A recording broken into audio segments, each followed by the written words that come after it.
Why did as he you say get they were further going away. up? Absolute position in the middle of the observers appears to be what flat earthers are talking about. So there would be a contradiction. He's just flipped there, right? Because he said at first it would be going up the hump. Yeah. Right? The water goes up. But now he's saying it goes away. Drops. Maybe he saw the light. There's the contradiction that, you said that he would do. And, like, it's guaranteed that they have to do it. Good job. Good job recording it. And in terms, depending on if you're referring to the observer or the absolute position between the two observers.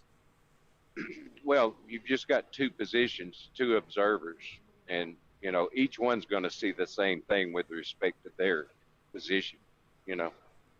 But I think SC's point is correct that relative to the position in the middle between those two observers and setting that as the absolute reference point, there would be some sort of drop from there for both observers. Yeah, it would be drop, but not elevation change. That's where the paradox is, gentlemen. You just figured it out right there.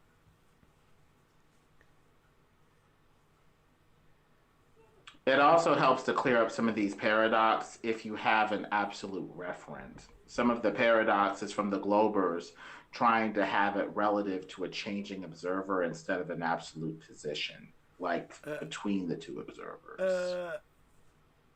Yeah, like you can't have both. You can't have both a double drop and a hump.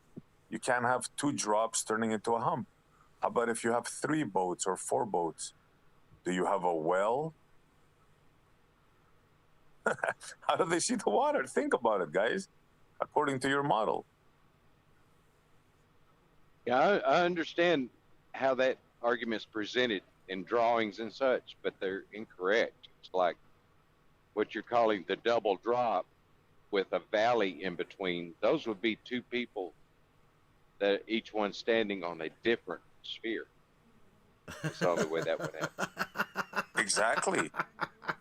Exactly. But your model says that it should happen. I forgot about that one. No, that's not what the model's. But you said it yourself, bro. I gave you an example. You said the 2 boats, when they start moving apart, they're going to get obscured because the Earth curve. Yeah. Jeremy explained it. You agreed. I explained it. You agreed. Lemon explained it. He partly agreed. Say good afternoon. And you disagreed. I mean, you can't have a boat. Yeah, but talking about Jeremy. Jeremy understands that this is a misrepresentation of the sphere model, and he's voiced that opinion in the past. Jeremy. And always like the twin boat paradox. Did he say Jeremy? Yeah. You got to listen to the first bit to understand. Yeah. Let's go back a little bit there. Why is he appealing to Jeremy? And they get obscured because the Earth curve. Yeah. Jeremy explained it. You agreed. I explained it. You agreed. Lemon explained it. He partly agreed, and you agreed, and you disagreed. I mean, you can't have a boat. Yeah, but talking about Jeremy. Jeremy understands that this is a misrepresentation of the sphere model, and he's voiced that opinion in the past. And I think that like the twin boat paradox or the Bob and Alice or that QE, those are misrepresentations of the globe model. How so?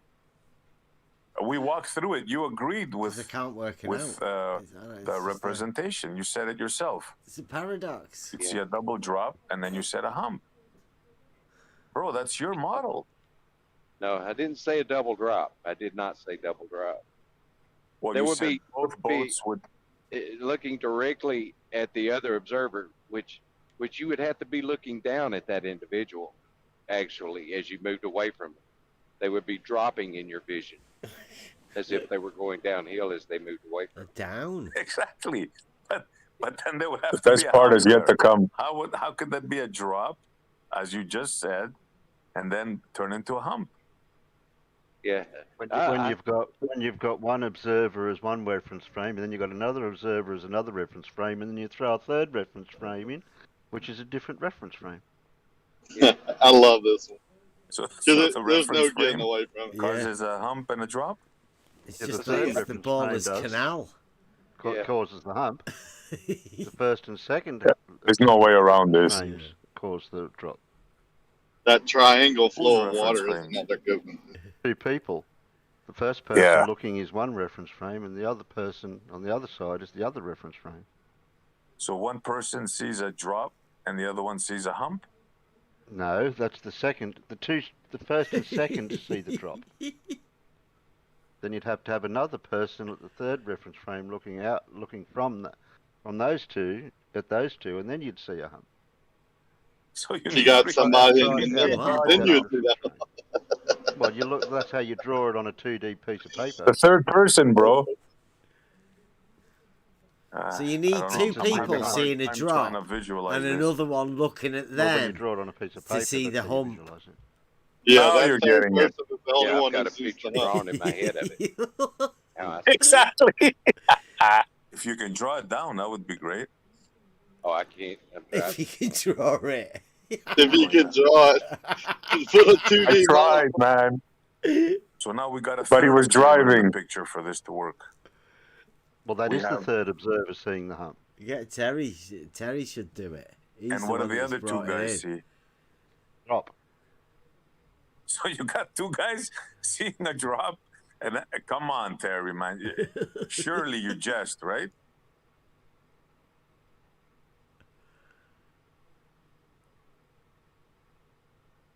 Like, I'm trying to be respectful here, bro. Well, the two observers looking out at the horizon, they're at 90 degrees tangent at their point, so that the horizon to them is a drop to those two observers. Yeah. Okay. I always said that in the background. Now, the only way you could throw a hump in it is if you had a third observer or third reference point looking at those two observers, those first and second observers. From what vantage point do you figure? Well, like somebody said, you draw a tangent line from one observer to the other, and then you get a hump, which is represented on a 2D piece of paper. When you draw So a the circle third- with two observers. You draw a circle with two observers at each You've side got it messed up. of the globe, or of I the see. circle, Yeah, and there's your hump. Who is that? Wow. Terry. Yeah, but where's the drop after? Drop Let's is see. from the reference point of the first person and the second person. They're looking at each other, But or they're looking on in a the ball. same direction as each other. They're on a sphere, so they're always on a hump, no? Between each other? They're on their own individual hump, if you want to put it that way. Their own individual hump. They're on their own individual hump. This is getting complicated. We said the same words. We repeated it Yeah. because I'm glad that to was help. the worst part. That's why I was laughing, yeah. Come on, Terry. Terry, it's early for you, but it's late for me. You know what I'm saying, bro? It's okay. I This don't is why the contribute. horizon's apparent. This is exactly why the horizon's apparent. If it's apparent, who's the children? Other people think it's Let me geometric. try and get out of this. Yeah. Where'd left Well, lane the go? distinction in the apparent horizon There he is is. just that there is a geometric horizon out there that presents to your eye through refraction, causing it to displace, making it the apparent horizon. That's the claim. Yeah. That's the story. We know the Yeah. story.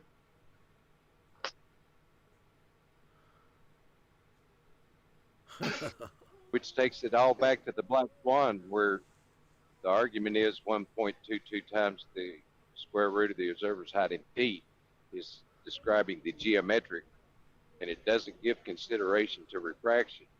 So that's what we actually see.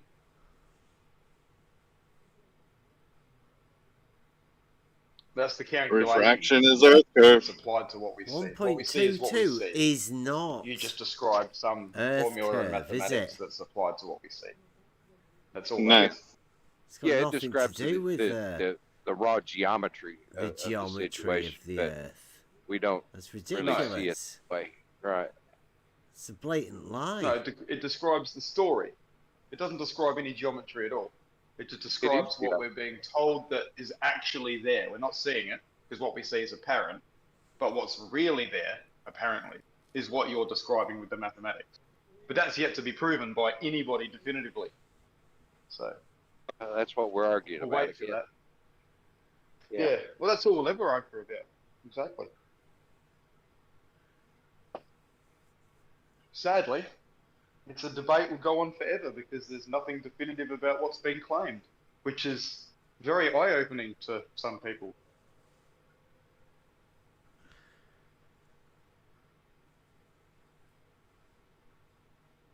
See, once you put your thought to it and you think about this paradox thing, you're going to say, what the hell, man? How could it be? Water both dropping and humping? That can't be possible. That's against physics. There's a song in that somewhere. Yep, Buster, if you're listening, get on it, bro.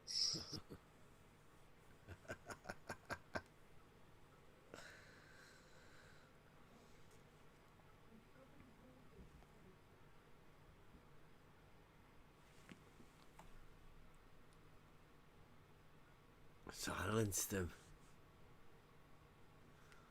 Good stuff. Just when I thought I heard it all, Terry comes up with the third observer. Yeah. Got to explain that hump that's definitely there somehow if it's a sphere that we can't see. Yeah, this is messing up their heads for a long time, and it messed up my head for a while until I said, wait a minute, man. That can't be. You can't have both things at the same time. And yet there's still children who, when they ask a question, when they showed the globe and gravity and people are antipodal to each other, they ask questions. There's still kids getting detention for asking questions.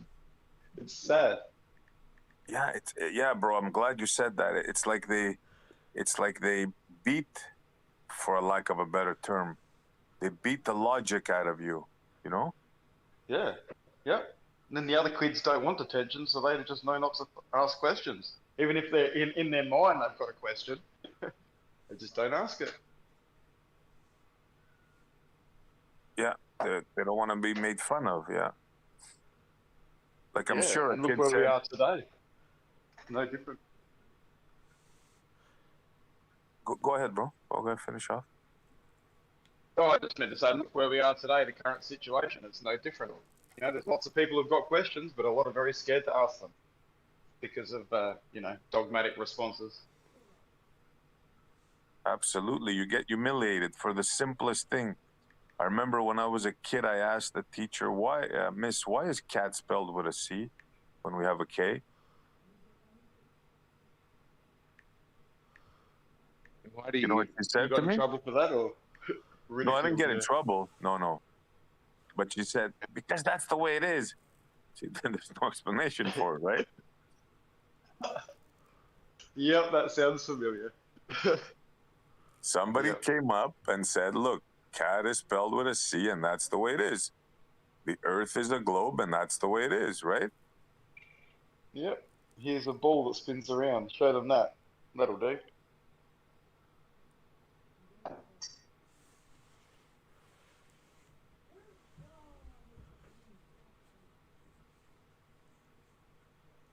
Yes, I often ask the question, if space is, there's no direction, why are we on the bottom?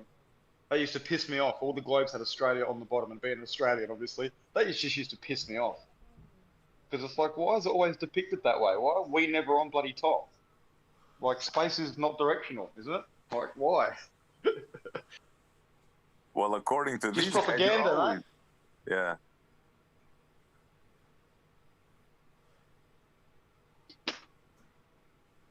Yeah, the whole ball thing is a joke. The gravity. When does it start going up? When does up start going down? There's so many things. I mean,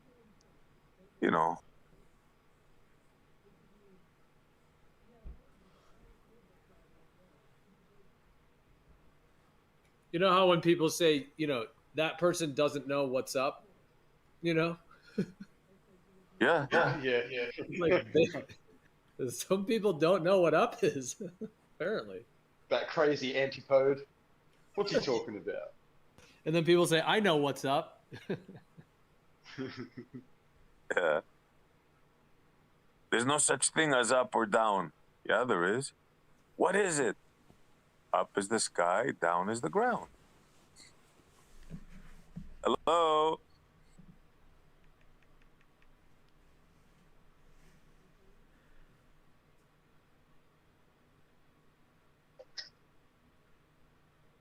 But if you're in space, there's no up and down. Okay, go in space and then talk about it.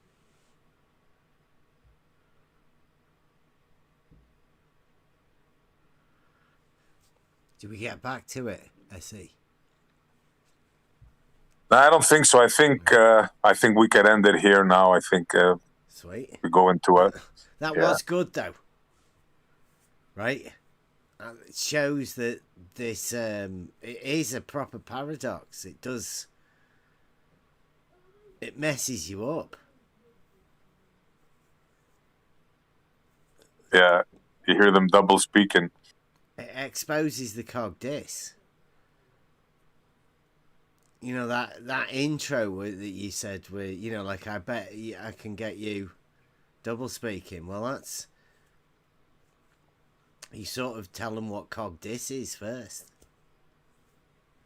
so that when they do that, you can then say,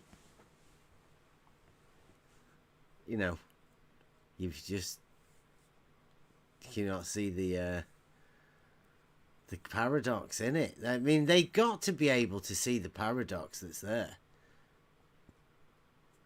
I don't think they have to, right? I mean, not to. Yeah. When you heard the ease that they accept somebody else coming in to help them. It was like a tag team. Left lane, Lemon, and Mr. Terry from Down Under. Yeah. Yeah, Lemon was a bit of a surprise. Well, with the ease that the help came.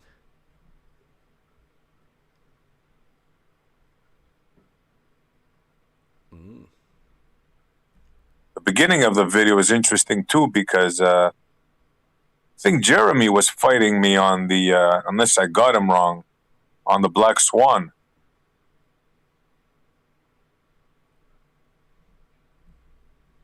Yeah, you started the beginning of that video. I'll put a link in the chat if anybody wants to watch it. Yeah, I was going to say, is Jeremy like an opponent or a proponent of the Black Swan? It sounded like he was like against the Black Swan or something. It does sound a little bit like that. Yeah, well, his thing is a straight line. Like if you go, I'm not throwing Jeremy under the bus. He was very clear in what he was saying. He was saying he has a thing with the straight line, like that different days it changes the visual. And I was telling him, yeah, Jeremy, it does, but not back and forth, right? Just up and down. And he agreed to that. So I think he thinks that it doesn't disprove a globe. And I agree with him on that. The only thing I say is it kills the 3959. I mean, not only that, I have videos that kill the 3959. I mean, it's not hard to do.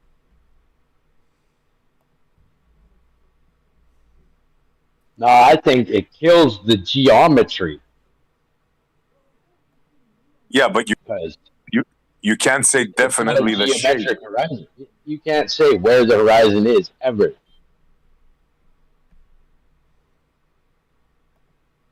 Well, the horizon is apparent, but according to their sphere model fantasy, they have a physical horizon. It has a location. Yeah. And we can easily disprove that. That's all I'm saying.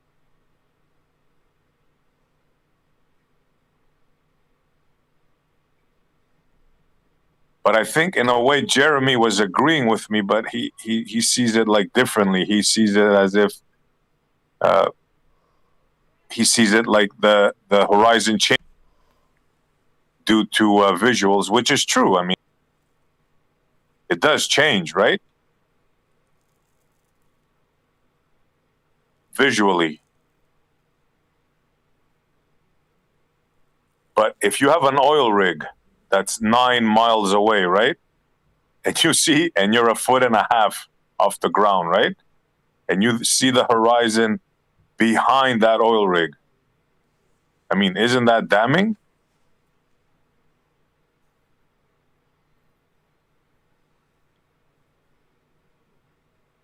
Yeah. I mean, there's no getting around that, right? It's their model. So we can use their model against them. Yeah, you can set it up for a modus tollens. I mean, that's what logic's there for. Yeah, now Jeremy was saying, no, SC, it's the looming that causes it to rise up so you can see it.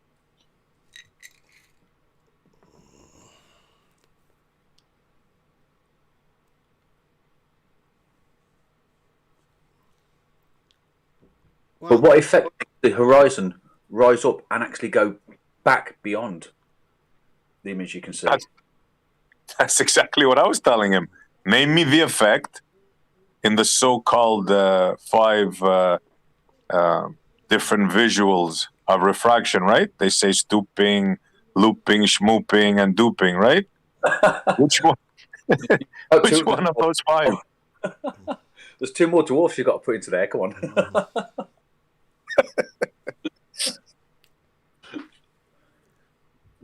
So he chose looming. Now, do you think looming could cause the horizon to go back 10 miles? Because those effects, according to their model, are in reference to the horizon. We have to keep that in mind.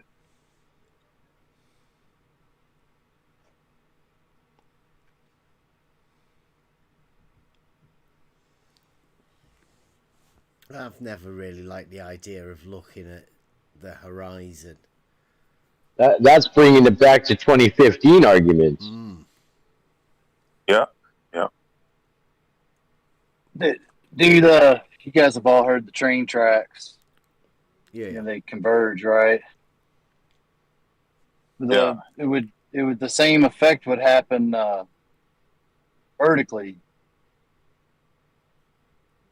You know, it's not just most people when they see the train tracks, they think of things getting smaller and on the horizontal, but it happens on the vertical too. If that's the case, you just have a limit to what you can see. I agree with this. I don't think that something getting raised up optically or refractionally, it's ridiculous. How do things get smaller and converge together, but then bend and lift and not, smush and squish? I don't know. Look, if they can come up with the 6th one, the one that brings the horizon back 10 miles, I'm willing to listen. But until then, I call bull. Yeah, I took many pictures and all of that, and the conditions have to be right, don't they, for you to be able to do that.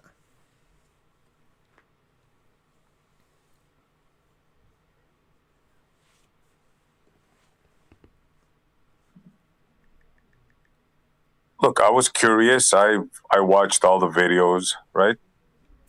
The ones with the boats and that. And then, the P900 went on sale. So I went and got one. Now, I saw with my own eyes. Now, there's nobody in this world that can convince me that a boat disappears where it's supposed to in their model, mind you. We're in La La Land now. So that's very simple to do. Anybody can do it. The 3959 does not exist.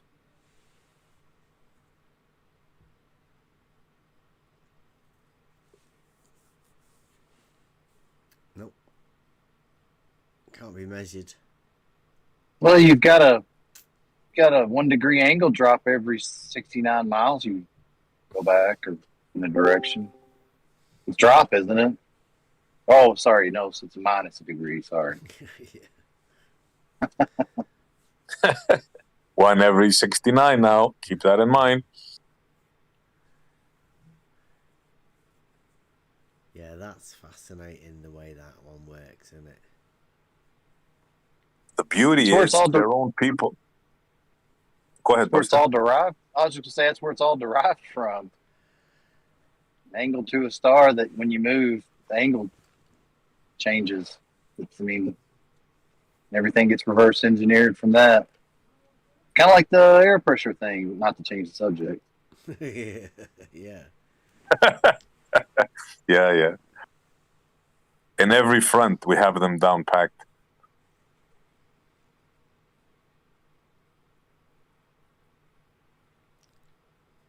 So anybody got anything else on that? Like, because I think that was good, and that's a good way to use the water argument, right? I'm finding more and more lately you have to make different ways to get in there, to get the argument or get the conversation going, and that seemed good. Impressed. Yeah, but I had to spend half an hour with the Black Swan to get in there. You guys didn't hear that part. I had to suffer. Well, that's fun as well, isn't it? It's all of these different arguments. Yeah, I'm just kidding. I was having fun with that as well. Yeah. That's a good picture. I suppose.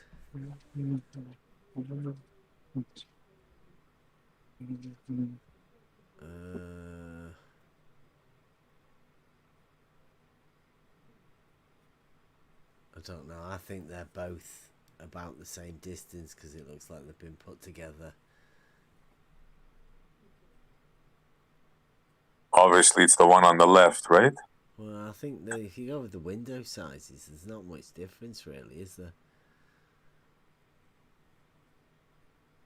It looks like the one on the right, of course. Might have been put together. I don't know. I think it's the one on the left. Tell us, Antarctica. Don't keep us in suspense.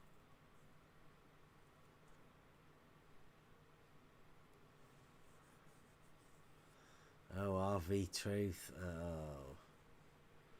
Is that on now? Jared, they're getting some good views, aren't they? Yes, it is on now. Are they all having a beef? Kind of, yes.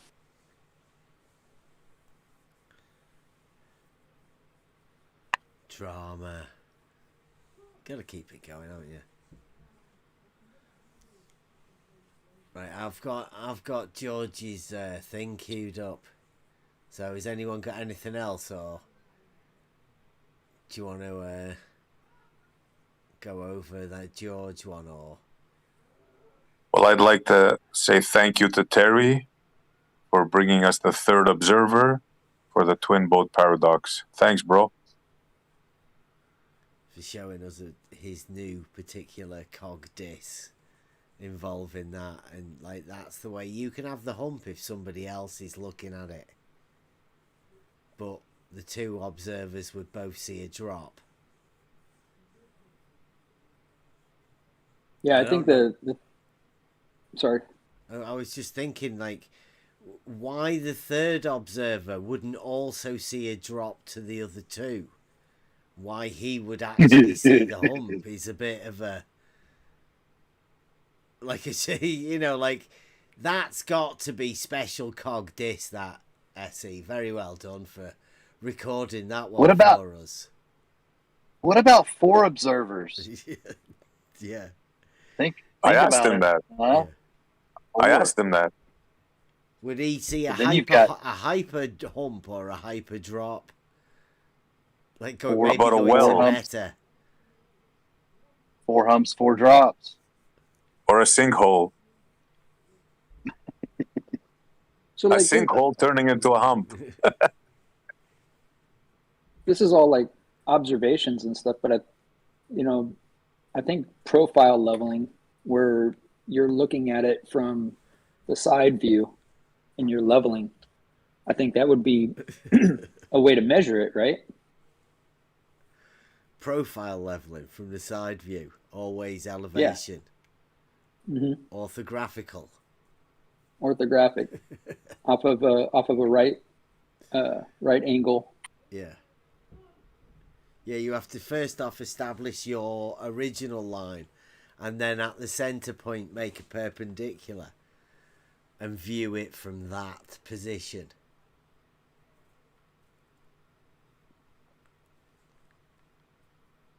Yeah, I think that the third observer is it's a good segue into George. profile leveling. Yeah. Third observer equals RBD face. Yeah, RBD face. Absolutely. Yeah. Right, I've just got to go and make a brew. So, should I put a song on? How about that? Yeah, that'll work. What have we got? Buster's latest. You don't understand. Yeah, yeah. Okay.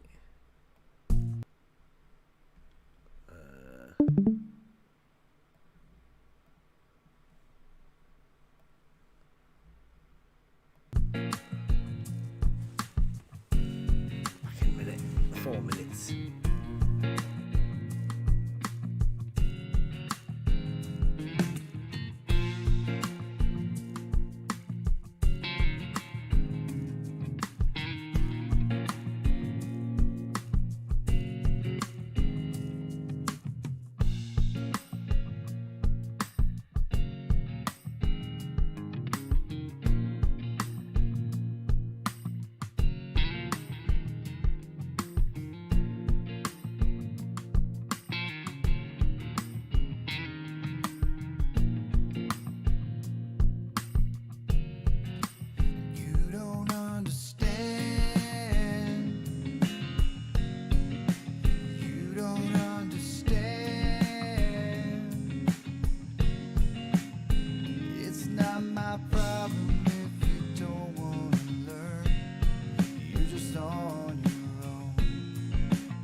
You're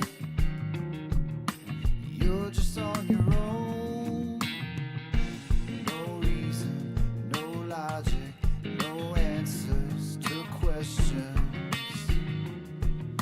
You're just on your own.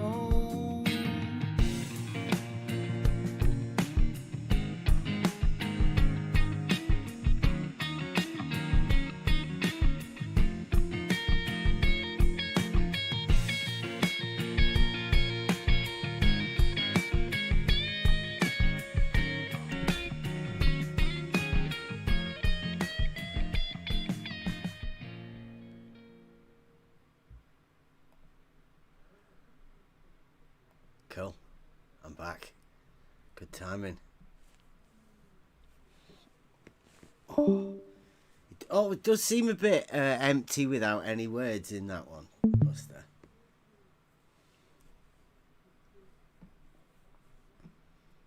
Oh, we got a chat troll on the YouTubes. Let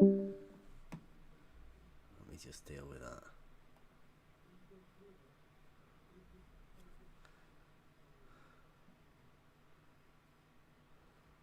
Wow, they are really after it today, huh? That's weird. That's a new one, huh? I wonder who that is. Like a bot, but like why?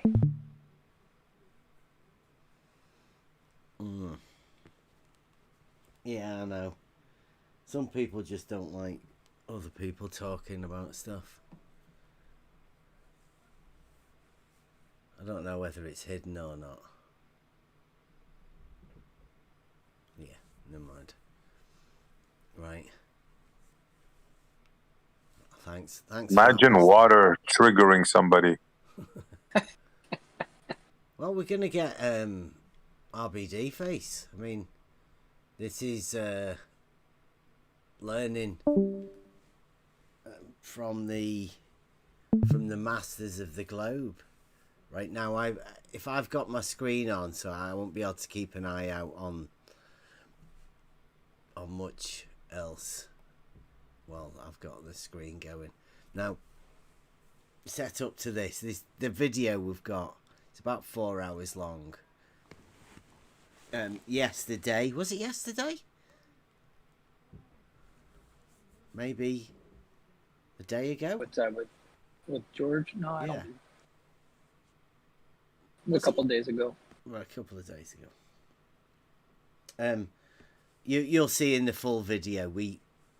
George came and Mobius had showed us a screenshot of something, and we said, "Oh, we're going to have to get George to give us a demonstration of this, run us through it."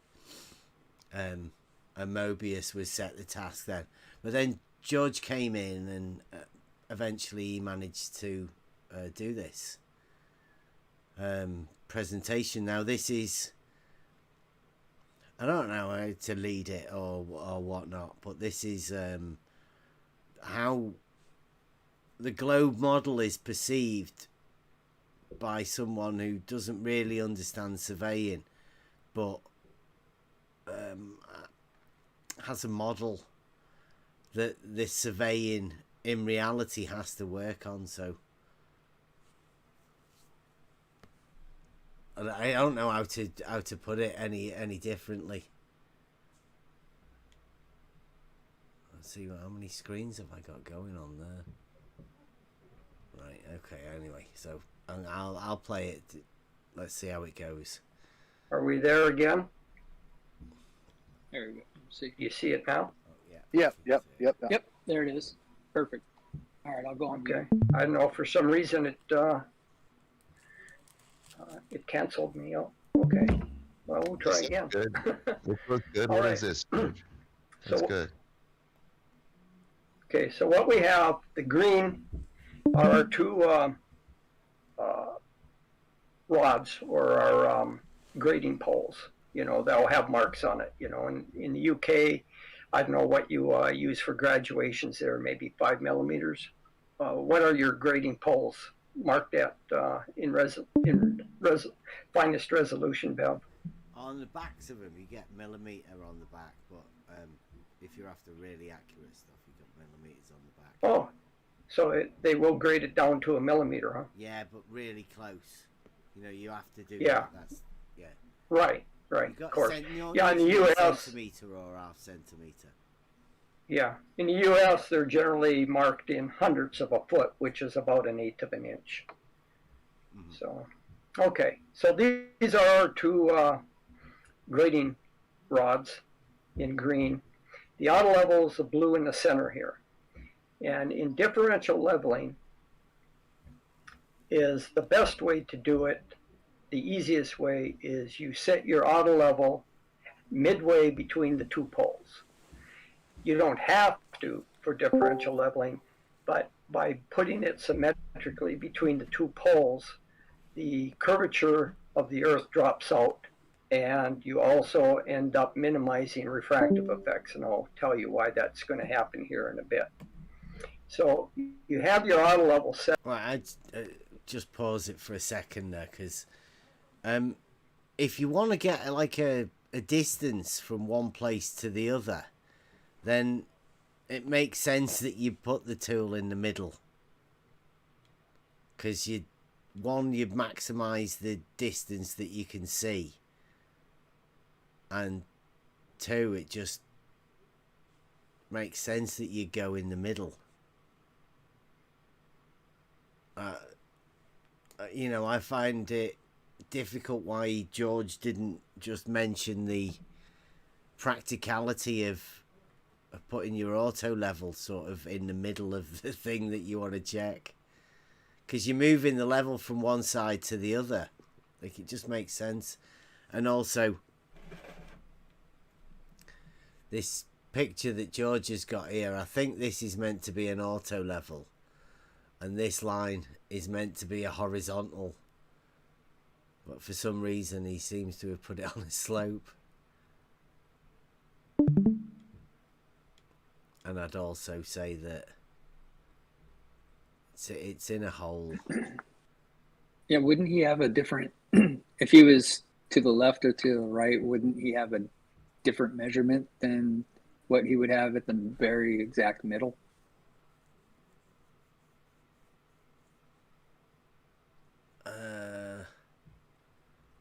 I don't know, like in reality or on his model? You've got to on this drawing right here, if that blue line, if you like took that blue line out and copied it and then pasted it closer to either of the green lines, it would be a bigger difference. I mean, there would be a difference in length, right? Yeah. Well, can I just say that there isn't anything in that picture there that shows a vertical or a horizontal? Yeah, that too. Yeah, it's like it's not a very good representation for starting off with a differential leveling. Right? It's really vague. Why you'd put the stick in the middle of the hole is it's beyond me. I mean, this stick in the hole, the horizontal not being horizontal. This one, if this is meant to be vertical, then this is vertical, because they're both meant to be perpendicular to the horizontal. That's not right. That's not right. That's not right. And even that, if that's the auto level on a stick and putting this here, I mean, that's obviously not vertical. This is in a hole. This isn't horizontal. Yeah, I've never seen anything online. Anytime I've looked up differential leveling or any kind of like surveying or anything like that, I've never seen a diagram like this. Yeah. With the instruments, like with, wonky targets and stuff. Yeah, I mean, but this is globe surveying, right? This is specially done, specially made up by George. This is how we're going. He's starting off on a false premise, and then he's only going to compound that as he goes along. I think so. Yeah, it's going to Well, confuse himself more. I think I can predict pretty accurately that what they're going to say is, well, this was just kind of put together really quick. This isn't like exact, precise, blah, blah, blah, to get away from the fact that they can't have perpendiculars on their model. Yeah, and You get what there's I'm saying? another 2 of these pictures that go beside this one, isn't there? 'Cause I'm pretty sure I saw a picture of 3 of them. Oh, this is None. I don't think. He goes through this whole presentation. Yeah. Yeah, this is the first step, is it? Yeah, this is just to show you about setting up the auto level. I mean, but that was he's not done a 2-peg test because that would fail, right? That horizontal would give you, you wouldn't get your 2-peg test back if that's the horizontal that your auto level's establishing. You'd find that and go, this is broke. Yeah, you're. That's what I'm saying. If you move that instrument, it's saying that the blue line is where his instrument is. If you moved it closer to one of the green lines, that there's going to be a distance. Yeah. Right. That same measurement's not going to measure to the same distance on either side. Yeah. The problem that he's got right from the off is the tool establishes a horizontal. It doesn't give a shit about the ground underneath it, but the ground underneath it is what you measure. You measure elevation changes to the ground. So if there's a curvature to the ground, you measure it. What's the reference? I mean, the reference is horizontal. Not the reference. The ground isn't the reference. Yeah. Or is it? Well, it's the ground that gets measured in reference Yeah. to the horizontal, isn't it? So if there's curvature to the ground, you would measure it with that thing. I mean, that's why a lot of this stuff that we've heard, like Earth curve, well, that doesn't mean anything. That's what would be measured with these tools, as far as I'm concerned. Yeah. See what he's doing. Do you see that thin line, right above the ground level? Yep. That's the model that he's referencing to do all of this. Yeah. Everything else comes from that thin green line. Like his He's whole put the reasoning. line parallel. Yeah. Hasn't he? Yeah. He's put the line parallel to that ground. I think so. Well, the thick black line, I think, is supposed to represent the actual ground and not the model. Yeah. But it's supposed to follow that general curve of that model represented by that thin green line. Yeah, everything so where everything George is going is related to this thin line here. Yeah. It's your basic geoid. Yeah, except that is like a straight line. A geodetic is a straight line. It's only computationally bent. And then when it gets reprocessed back onto the plans, it gets straightened out again. It's Oh, sorry, I've fantastic. just seen the fine line now. Yeah, I put my glasses on. Cheers for pointing that out. Yeah, see that thin line is that's the model that he's basing all of this entire presentation on. Like all the data points, everything has to be related to that. Yeah, I get it. Yeah, sorry, the reference is that.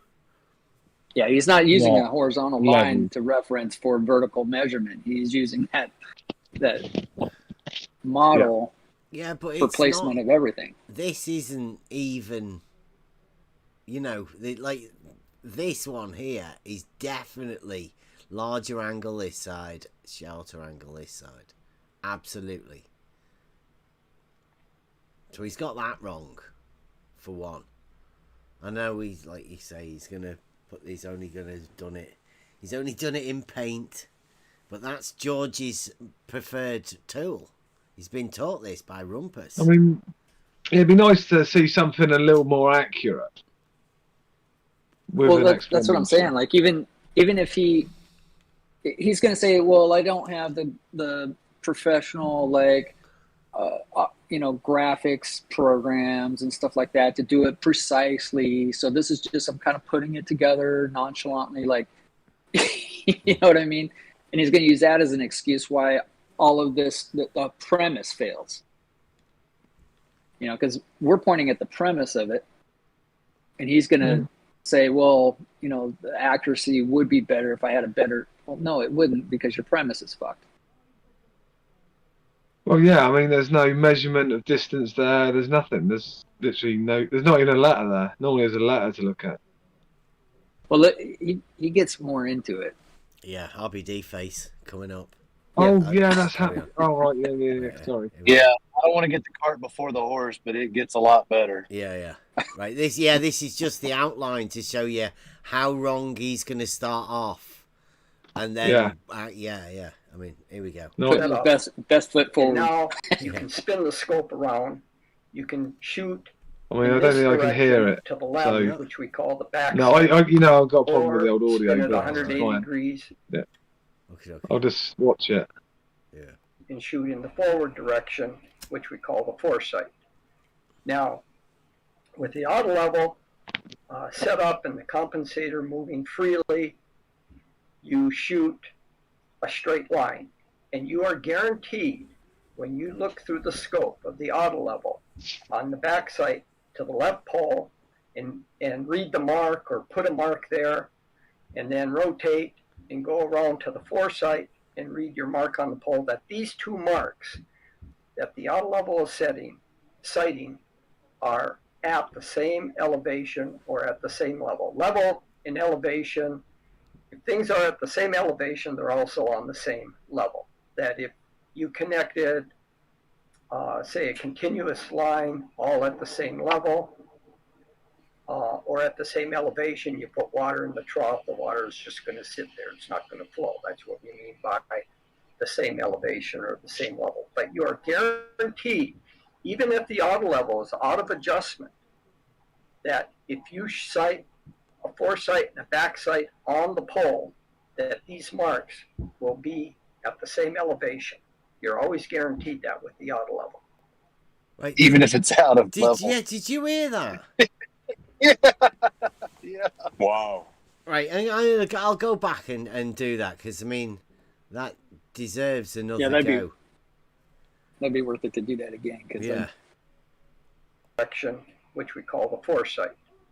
Now, with the auto level set up and the compensator moving freely, you shoot a straight line, and you are guaranteed, when you look through the scope of the auto level on the back sight to the left pole and read the mark or put a mark there, and then rotate and go around to the foresight and read your mark on the pole, that these two marks that the auto level is sighting are at the same elevation or at the same level. Level and elevation, if things are at the same elevation, they're also on the same level.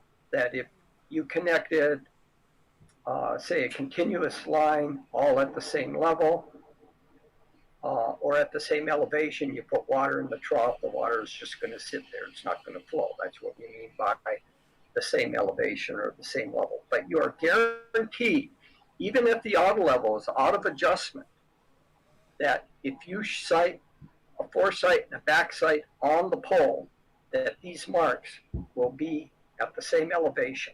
You're always guaranteed that with the auto level.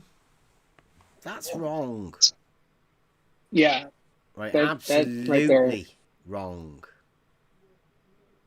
And I think I heard this the other day I might have even clipped it out, where I think it was Gummy Bear was asking Sean G on how he was going to calibrate his auto level. Was he going to use the backsight foresight method? So I think this might be a thing that's going around in the globe conveying community.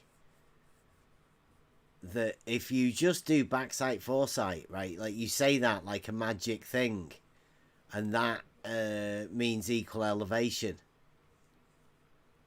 You know, backsight foresight. What do you reckon? How do you reckon you're going to hear any more of it?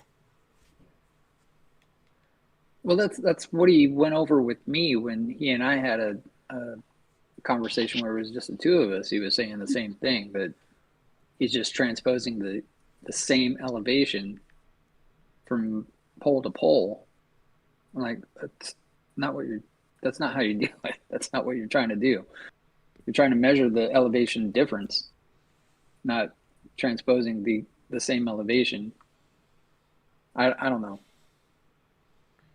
Well, I mean, he's saying you use an auto level to establish equal elevation, but then not realizing that the measuring rod at one end and the measuring rod at the other end has to come and be read from the base in the center. That's 3 points.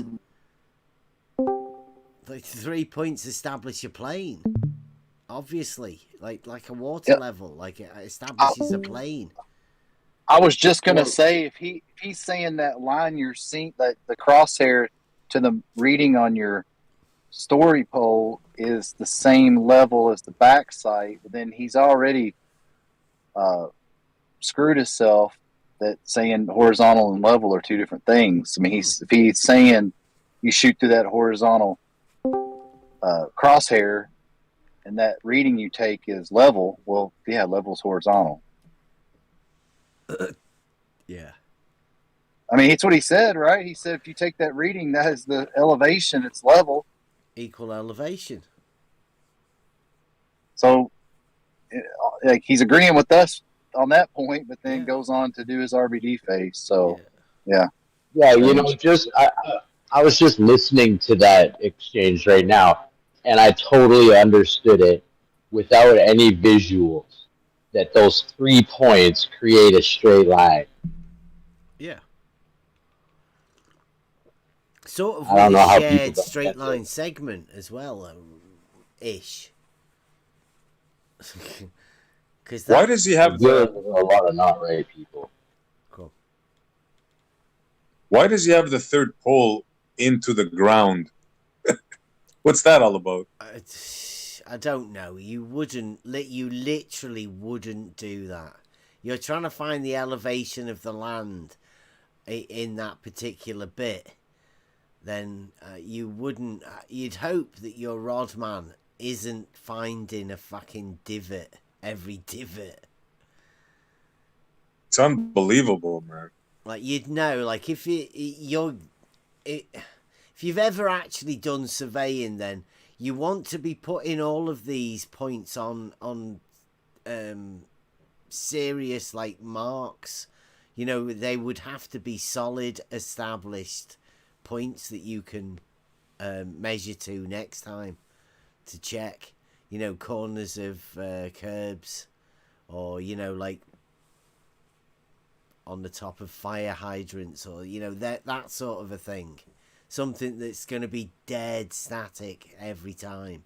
You can go back to it and check. Anyway, are we ready to go on? Because RBD face. Now, what I'm showing here is in black. Is, let's say this is our ground. Have a little, say, depression here, a little well. But this is our ground level. Now, the thin green line is a level line. That's just above the ground. And this would be, say, if you laid a hose along there. I know this is going to bother you because it's curved, but this is a level line on the earth that if, say, this were a hose, you filled it with water, the water would just sit in the hose. It would not flow. Even though you think it's on a hill or whatever, that's not the way it works on the earth. But right, that's just for anybody listening. Like, George thinks that if you were to put water in that, the water wouldn't piss out of the bottom end of it, where everybody knows it would. But you have to suspend what you know would happen in reality for George's model. Because George has got a model that all of this is being dictated to him by. And that model has just dictated that water level wouldn't flow when it's a curved thing like that. When everybody knows, yeah, it would. Also, the hose would actually go into the divot as well, because every time you put water in the hose, it always sits on the ground. Yeah. So it wouldn't be suspended across something like that. The water in the hose would be there. Yeah. So that's... It comes in contact with the ground. Every time you put water in the hose, it always touches the ground. It wouldn't be suspended fucking mid-air. Yeah, did you see the way George did it as well? He sort of preempts it by saying, you're going to get triggered by the fact that he's just drawn a curve there. Right? And then said that is level. And he's like, he preempts it that you don't like that he's doing that. So if you ever say anything to him, he'd be like, see, I told you you'd get like this. You always get like this. Well... If he actually spoke the truth, then nobody would get triggered, would they? Yeah, the question is like how are you meant to dissuspend belief that water wouldn't piss out the bottom end of that tube? Like, why would water just sit in it? I mean, just because George says, imagine my model says this.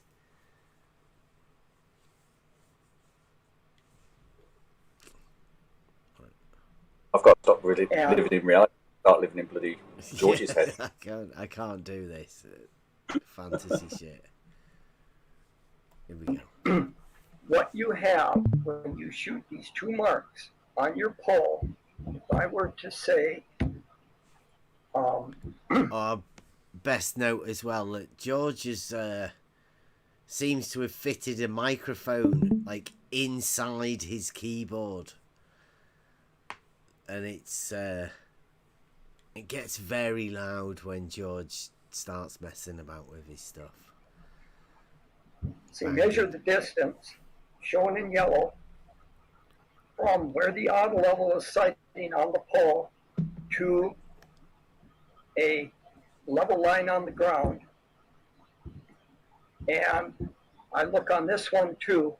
The distances are guaranteed to be the same, even though the Earth curves away from the auto I'll be level. back shortly. I just realized it's my dad's birthday today. Is in the middle. Right. We get the same Wish you drop distance on the right here as we have on the left here.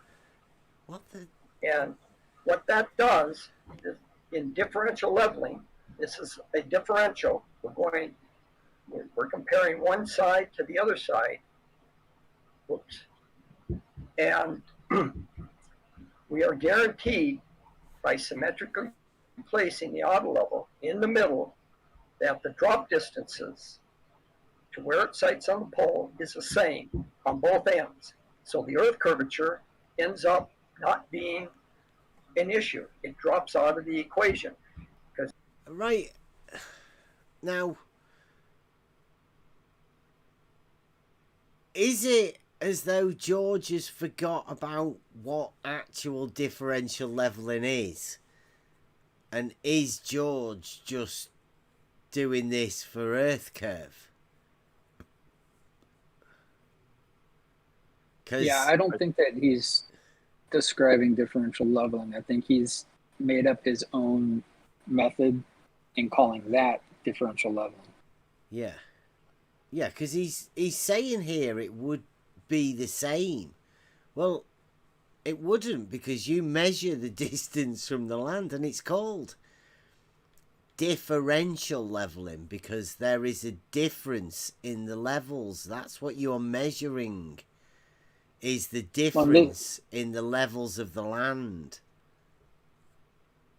And this right here, where what he's going over right now, shows how he's using that that green line, that thin green line at the bottom there is model as a reference. To show it's the same though, right? There's no difference. He's showing it's the same. And he even said earlier that it would be the same even if the fucking auto level wasn't calibrated properly. Which that's another thing. That's fantastic imagination that George has got here. It's like, not only is it not horizontal, but it's guaranteed to be the same, even if the tool's knackered. It's hilarious. That's... First of all, even if your measuring equipment is out of calibration, it still will be a ball. Yeah.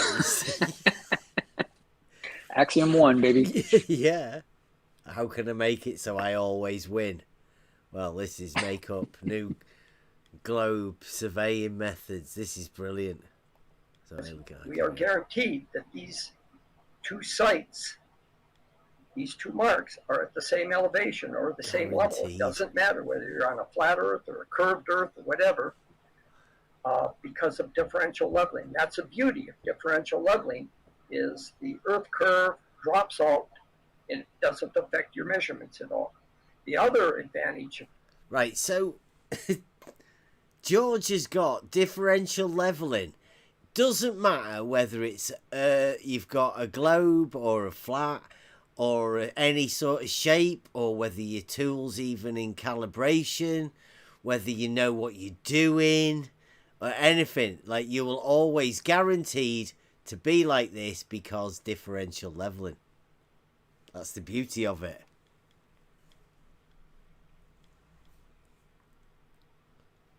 Don't get your surveying lessons from George. Try that again. Doing this is that when you're sighting, say, in the back sight, the amount of refraction that you pick up is the same as the amount on the foresight, because you're symmetrically placed. The atmosphere changes the same in both directions. So if you pick up refraction looking on your back sight, you're going to pick up the same refraction on the foresight, and it cancels out. So in differential leveling, you have two advantages: is you minimize refractive effects, and the curvature of the earth does not affect your measurements. Now let's again. He says it equals itself out, but he's the level is a straight line, surely. The one that you're looking through. So I had wanted. Go on. Go ahead. Sorry. Well, I was just going to say where it was coming from. Go on. He was mentioning refraction, like it would be the same both ways, and I had wanted to ask him at the time, but I couldn't. If it would be different, like in the morning or in the afternoon. Are you sighting east to west? Is this in the middle of the day? What? Summer, winter. Curvature switch.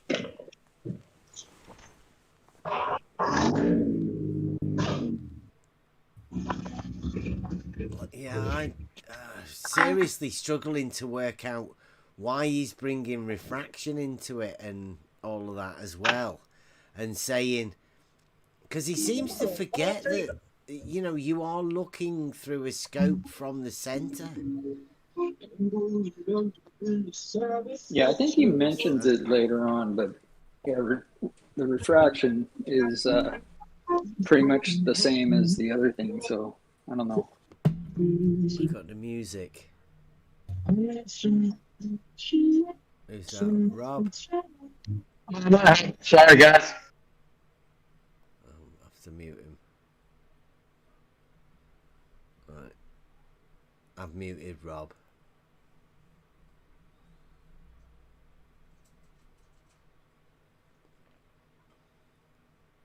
Right, so look at. Any questions on that? Any questions, he says. Have you got a fish tank in the background there, George, or something? Yeah, what's for dinner? Fish tank? Yeah. What do you mean? It just sounds like you've got like some water What do you filling mean, up or something. Is it? Oh, you mean the noise? Yeah, yeah. You mean the noise? Oh, that was the furnace fan kicking on. Sounds like it turned off anyway. Yeah, it's off. So are we good on that part now? I'm just going to reserve all my questions for later because I don't want to interrupt the flow. Well, you can at this point before I bring up the next graphic. Did you say it didn't matter about the level being out of adjustment or something? Oh, yeah. If your auto level is out of adjustment, you are guaranteed that when you do a backsight and a foresight, that you're going to hit the same elevation on both. Now, you don't want to do that.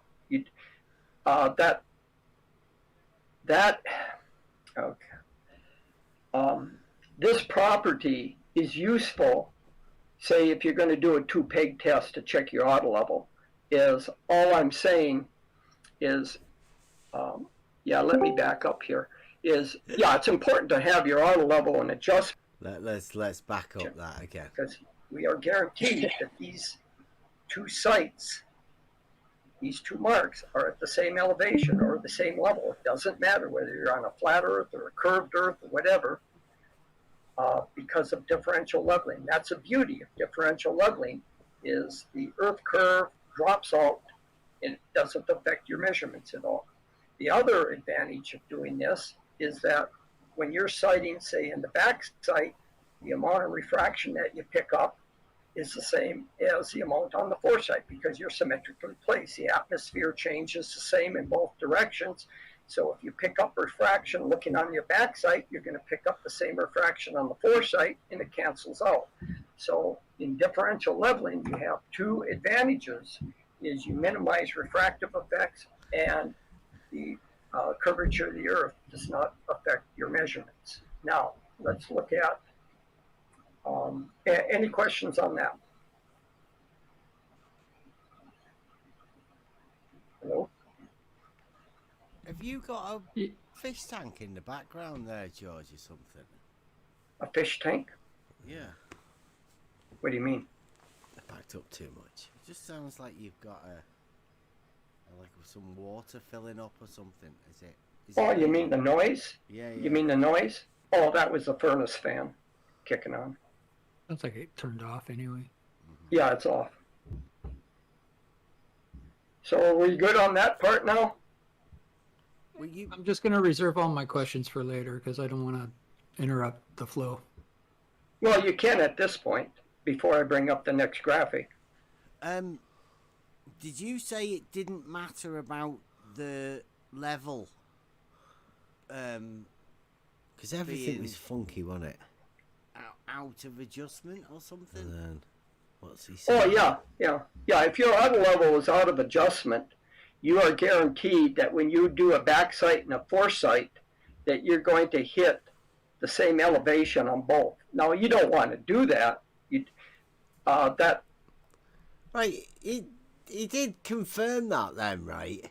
You're guaranteed to be able to hit the same elevation on the backsight and the foresight. Now, where's he get that from? I think he gets it from his misunderstanding of the calibration of the theodolite, and he's mistaken the collimation of the. Yeah, I never heard that before. To a backsight foresight reading. I mean, he's gonna confuse himself right now when he backs up out of it, but I don't know where he got that from. I honestly don't. This property is useful. Say if you're going to do a two-peg test to check your auto level, is all I'm saying is, let me back up here, is, yeah, it's important to have your auto level and adjustment for doing the differential leveling as we proceed to the next step. But if all you wanted to do was to sight and get the same elevation on two poles without moving the auto level, you put it in the center, that you are guaranteed, whether it's out of adjustment or not. It could be shooting high, it could be shooting low, but it's going to shoot high or low the same amount on the back sight and the foresight. And that would be your first step in a two-peg test, is you want to have two marks that are at the same level or at the same height in order to check your auto level. I probably shouldn't have even said that. Let's just discount that. Is we're assuming that your auto level is on because we need it to be adjusted properly in order to do differential leveling and move ahead on taking it in steps. Okay. Okay. So I wasn't trying to imply, Bev, that you can do this with your auto level being out of adjustment. That's not what I was trying to imply. All I was trying to say is that even if the auto level were out of adjustment and you did a back sight and a foresight where you're set up in the middle, you're still going to have the same elevation where it hits the poles. But oh God, yeah, I'm sorry. I probably shouldn't have even said that. Yeah, don't worry about that. That's crazy. I don't think George understands what a two-peg test is at all. No, I don't. I think that's probably why he didn't want to go over it. He said that was just too much. He'll spend an hour waffling on about this weird explanation for differential leveling, but he didn't want to spend 5 minutes discussing the two-peg test. Yeah. And his misunderstanding, because he just ended up telling us that we didn't. For anybody wanting George to be here, this wouldn't be able to take place if George were here. That's why we gave him the time to do his presentation. So he could go through it. I would like to take this moment just to say George said he didn't think I got what he was saying. Yeah. And I would like to confirm that. Yeah. I didn't get what he was saying. He doesn't, because he's not actually saying anything. He's showing that he doesn't understand the two-peg test. He doesn't understand that it wouldn't be the same. I mean, the whole point of the auto level is to establish a horizontal so you can measure the land from it. You can't be assuming that the land is going to be the same measurements, because he's put one of the sticks in a hole. How could he possibly even think he's going to end up with the same measurements? It's mad. Just that alone is incredibly insane. Yeah. No, it's okay. He says it doesn't matter because of the formula. It still works. It works out. Just give it some time. We're still early. Yeah, you don't even need properly adjusted tools or anything. This is it. I mean, going over it again, it seems even worse than when I was trying to sit through it. Let's just assume as we're going forward. Yeah, because here's where I say, let's try and forget about that. Auto levels not being adjusted correctly. Let's just say we all know how to do it, and we'll just carry on from here. That you can't adjust an auto level, and the auto level is set, calibrated, horizontal. We've already done our two-peg test. We've checked it. It is indeed calibrated, right? Then Correct. we don't need to worry about how, if it's out of adjustment, because it shouldn't be, should it? It should always be bang on. Right. Yeah. You want your auto level tuned in as close as you can to be giving you a horizontal. Okay. So here's differential leveling. This is what Buster was interested in. Okay. So what I put here in red is differential leveling with a symmetric placement of your auto level. 1, it nulls the errors due to earth curvature and it reduces refraction effects to near zero. I went through that. Okay, so let's say we start. We're going to move ahead in 3 steps. Right, now, this is quite a lot to take in. But I think this is the reason George puts that first one on a slope. So that the unsuspecting person that's coming into this fresh without knowing isn't prepared for what a horizontal is and the way that the tool sets a horizontal. Because once you see this, if you've just looked at that last one, then this one, I don't know what people normally see when they see these things like this.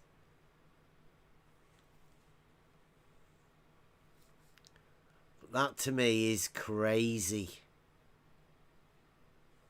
It's hard. I think we're. Go on. I was gonna say I think Rakia said this is how he does it. Yeah.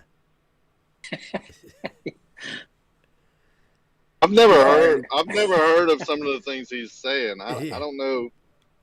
I don't know where he's coming up with it. Yeah, I mean, I'll be honest. I'm not an expert on all of that. But I've talked to people about it. I've never heard any of what he's saying. Yeah, I mean, when it gets to this point, right? I mean, we are dealing with differential leveling, right? Now, it's not complicated because it's just a geometric procedure that's carried out with tools. Now, the tools are more accurate or less accurate, right? But I mean, when you're talking about accuracy, the auto level that we're talking about is 1 millimeter for a 1 kilometer double run. That's pretty accurate to me for establishing a level. So these tools are professional tools and used in the professions daily by people in a trade. So what George is doing here is just ridiculous. But it's all led by his model. His model dictates that this is what must happen. Now, this is an auto level, supposedly. 3 stations. And you take the measurements and you transpose the level. And he's got this much curvature in 3 transitions. Well, I know he's trying to do it, because he's been watching Rumpus do drawings. He's trying to expand a bit into the YouTube genre or whatever. Put another feather in his cap. But this is it's pretty embarrassing. But I mean, I'll let George go over his display. This is with our auto level George says. To try to do differential leveling. Now, the whole purpose of leveling is to transfer a known elevation to other places on the Earth. Is you set up a reference, I'll call it R here, a reference elevation, and you just want to transfer it forward to other spots on the Earth. Right, I have to point out again, so I'll try not to do this, but the whole point of it isn't to transpose an elevation from one point to another. It's to know the elevation of the land wherever it is, so they can plot that on maps. So all the land in the UK, that's all I deal with for me, is referenced to one point at Newlyn. They call that the mean sea level, the datum point for the UK. 1 point in the UK. I was just the other day I was looking at the the NAVD 88, which Yeah. is the so I guess they base that mean sea level mark on the Great Lakes. Oh, do they? Yeah, that's. I'll have to pull that back up to show Wow. you, but yeah, I thought that was kind of neat. Instead of like any of the oceans or the Gulf or anything like that, it's off of the Great Lakes. Yeah, that is interesting. That's for Canada, you said, or I missed that part. It's the NAVD. For the NAVD 88 is No kidding. Yeah, let me pull that up. Oh, well, that'd make... You can carry on. I'll just pull it up and then you guys can... That'd make the uphill rivers of St. Lawrence more important then, wouldn't it, surely? Of the uphill rivers. If that's where they reference the mean sea level from. Sorry, I missed that. Was that from Canada or America? Well, I think it's both, well, it isn't says here... Yeah, the NAVD 88 is a vertical control datum established in 91 by the minimum constraint adjustment of the Canadian, Mexican, United States leveling observations. It held fixed the height of the primary tidal benchmark referenced to the new International Great Lakes datum of 1985 local mean sea level height value. At further point, Rimouski, Quebec, Canada. Additional tidal benchmark elevations were not used due to the demonstrated variations in sea surface topography. The North American vertical datum of 1988 consists of a leveling network of the North American continent, ranging from Alaska through Canada across the United States, affixed to a single origin point on the continent. Wow. Nice. So everywhere is level origin. Everywhere is level except where I'm at. Yeah, it says Point Upere, Rimouski, Quebec, Canada.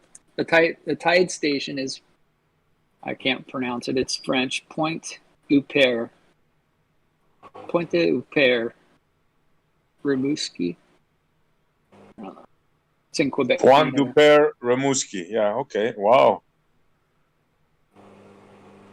Nice. So you didn't some stuff you didn't know. Yeah, no, right next door to me. Yeah. Wow. So when Nasty Meisty said that they actually mapped America by using planes, balloons, and satellites, he was incorrect. It's full of shit, but yeah. Yeah, most people don't realize there was a NAD 27, which is from 1927. I mean, they've been doing this for a long time, yeah. Yeah, they keep revising it and revising it and revising it because I guess, it changes. So I don't know how they have I don't know. It's just another issue, I guess, for another day. So say it again. What's the special thing there? Because I might pay it a visit. What's the claim to fame? That the level is different there? No, that is the datum. Yeah, the vertical datum is from that single point. Like we have Newlyn. No way. Yeah. From that one point in all of North America? Yeah. That's what it's saying here, yeah.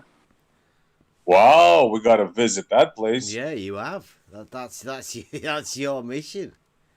It's done. I gotta find out where this is now. And this is, you can look it up. It's geodesy.noaa.gov. It's National Geodetic Survey website. Wow. Okay, good find, bro. Of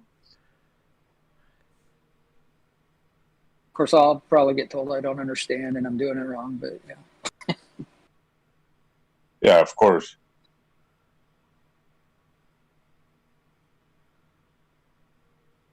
Right. So Rimouski, Quebec is the datum for all of North America. Wow. Yeah, I'll throw the website in the live chat here in just a sec. So they mentioned Canada, the States, and Mexico.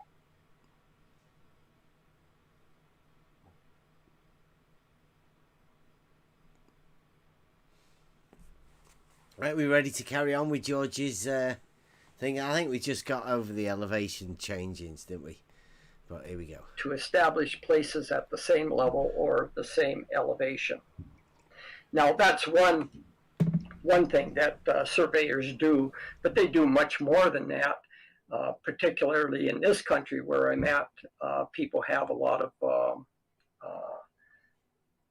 hunting grounds and stuff, and they need to establish boundaries. In fact, the surveyors in where I live spend most of their time establishing boundaries rather than doing leveling. Construction companies have their own levels and that, and people that operate levels, and they don't need surveyors to do that. They'll be do grading and leveling and stuff. But as far as surveyors go, professional surveyors go, their primary job around here is establishing boundaries, because that. Right. I don't know how they work in America, because in the UK most of the stuff's already done, and we don't deal with boundaries and stuff like that with the land. But is George right that you don't worry about elevations of the land whenever you deal with boundaries?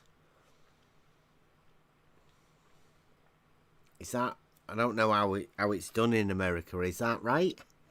What? Sorry, what was that? Well, George is saying that most of the surveyors in America are dealing with boundaries, and because of that, they do not need to deal with elevation. But I mean, I don't know how it works. Are the elevations not important to boundaries of land and plots of land or something? I would think they would, because if you weren't concerned with elevations, you'd get your distances off, I would think. Well, I think as far as property lines and stuff like that goes, that's just like a horizontal. It's not the vertical measurement; it's a horizontal distances and in locations and stuff like that where property lines are. But as far as like new projects and buildings and stuff like that, they necessarily have to measure elevations and stuff, because you got different, like on a major job where you've got different fields working in continuity with each other. There's a guy coring a wall for conduit or piping might get the wrong mark if it's not in the right spot. So yeah, that's a surveyor should be measuring both, right? Yeah, and grades and all that other stuff. So I mean, they should be able to measure both, but I mean, there are different applications for different methods. Yeah. It's just that the way George was brushing it off nonchalantly, like as if. I mean, I have to check. I don't know how they do it in America. I was just basically pointing out that George seems to think that the elevations and boundary markers are different sort of things, whereas I don't know. In the UK, if you want to find out how your boundary of your property is, it's the Land Registry Office, but they go off the Ordnance Survey maps. Yeah. They go off surveyors. And there's always a benchmark which they actually do their measurements from.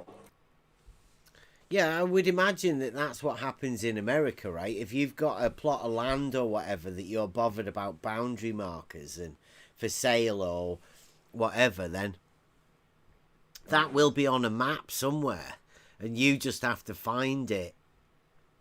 But you would still need to like obviously if you know where how high the land is for drainage and how well it would work like that. I mean, you would have They to do, know because that. you have to have everywhere has floodplains, watersheds. You have to know where that stuff is. And if you're not worried about elevations, then your measurements will be off from a horizontal. Like if you've got, say, a 100 acres and there's hills on it, you don't take into account elevation when you're plotting that out. Your Well measurements are done. going to be off. Yeah. Well spotted. So yeah, George is again. His model dictates to him that he doesn't really understand it, and he can't really understand it, because what George is doing here is separated one group of surveyors that he thinks now most of them do, which is the boundary surveying, and separated that from what this is. And this is George's idea of what differential leveling must be.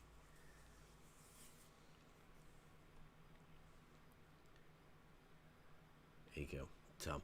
We might have a new guy coming in.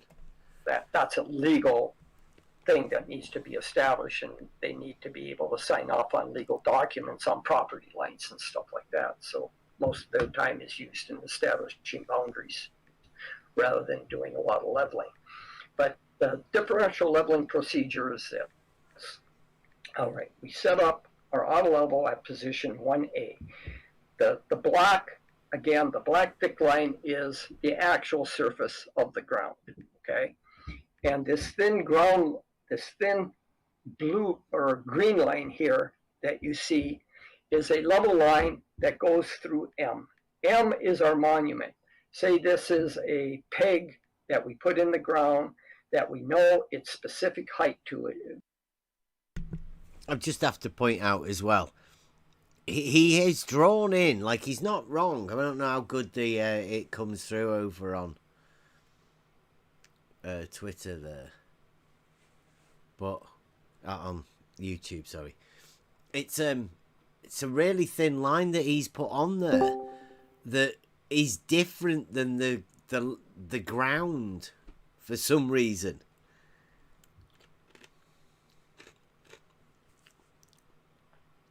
It's meant to tell you that he's working to his model. That's his model line, the one that everything he's going to be referencing to. I'll let him go. The surveyors will call that a monument. And I'm saying, for just purposes of illustration, this monument, the top of the monument is 2 inches above ground level, and the top of the monument, point M, is at 1,180 feet 00 inches. That's about where I'm at here, above sea level. So that's our monument. Now, we want to transfer an elevation at R, which is at 5 feet or 60 inches above the monument. So from here on the monument, top of the monument, to this point here on the reference is 60 inches, okay? So what we want to do now is transfer this height or this elevation, say, as we move forward along the earth. We can do that. And this is how you do it with differential leveling. Okay, now we have poles. We have 2 poles, okay? This green pole and this green pole. This is our first step. We set our auto level in the middle, and we adjust the height of the auto level with the tripod and the Tribec adjustment screws on the base of the auto level, so we're shooting 60 inches above the monument. And we rotate our auto level around, and we shoot, and note the marking on the pole on the foresight. This is our foresight now. And the mark at A is we're reading on our pole 72 inches. That's in the pole readings here. So our first pole reading is 72 inches. Okay, and the reason why it's reading more than 60 inches is because we got the pole set down in a hole, and this hole is about 12 inches deep. So the marking on the pole is not going to be reading 60 inches like it did on the pole here. It's going to read more, and by the depth of the hole that the pole is in. Put his So pole we're in a reading hole. 72 inches here. Now, but we know that point A is at the same elevation as the point R is, but the pole readings are different because we're on rough land, we're on uneven land, and so the pole reading is going to be different, even though A is at the same elevation as R. So now we move our auto level ahead. Oh, before we move it ahead, again, it's midpoint. That is the distance from the auto level here to R is the same distance as from the auto level to A. Okay, that's what we mean by midpoint placement or symmetric placement.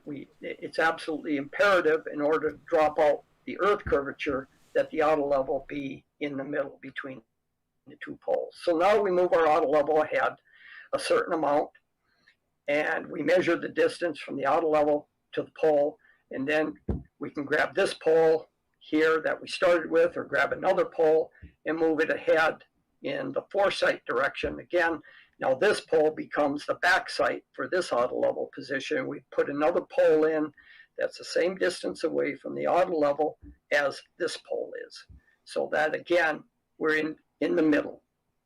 So now we have our pole set up. We swing our auto level. It doesn't matter how high it is, or the fact that it's on a hill or a depression. We don't care. All we're going to do is shoot the pole on the backside at B and note the reading on the pole. And B, let's say now, for sake of argument, we're reading 87 inches on the pole. It's above A. A was at 72 inches. We're now shooting the pole on the backside and we're reading 87 inches. We swing the auto level around. Whoops, where'd that come from? We swing the auto level around, and now we shoot the pole on the foresight, and we sight C on the pole. And the reading on C is 74 inches.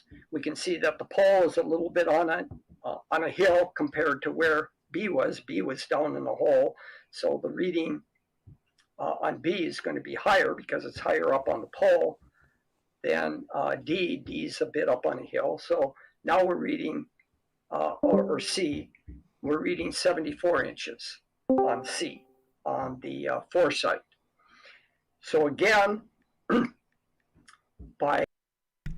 I don't know whether this needs anybody to go through this. The stumblings of a deluded fool.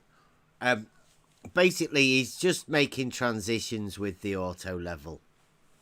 There are much better methods and different ways to show this than what George is doing at the minute.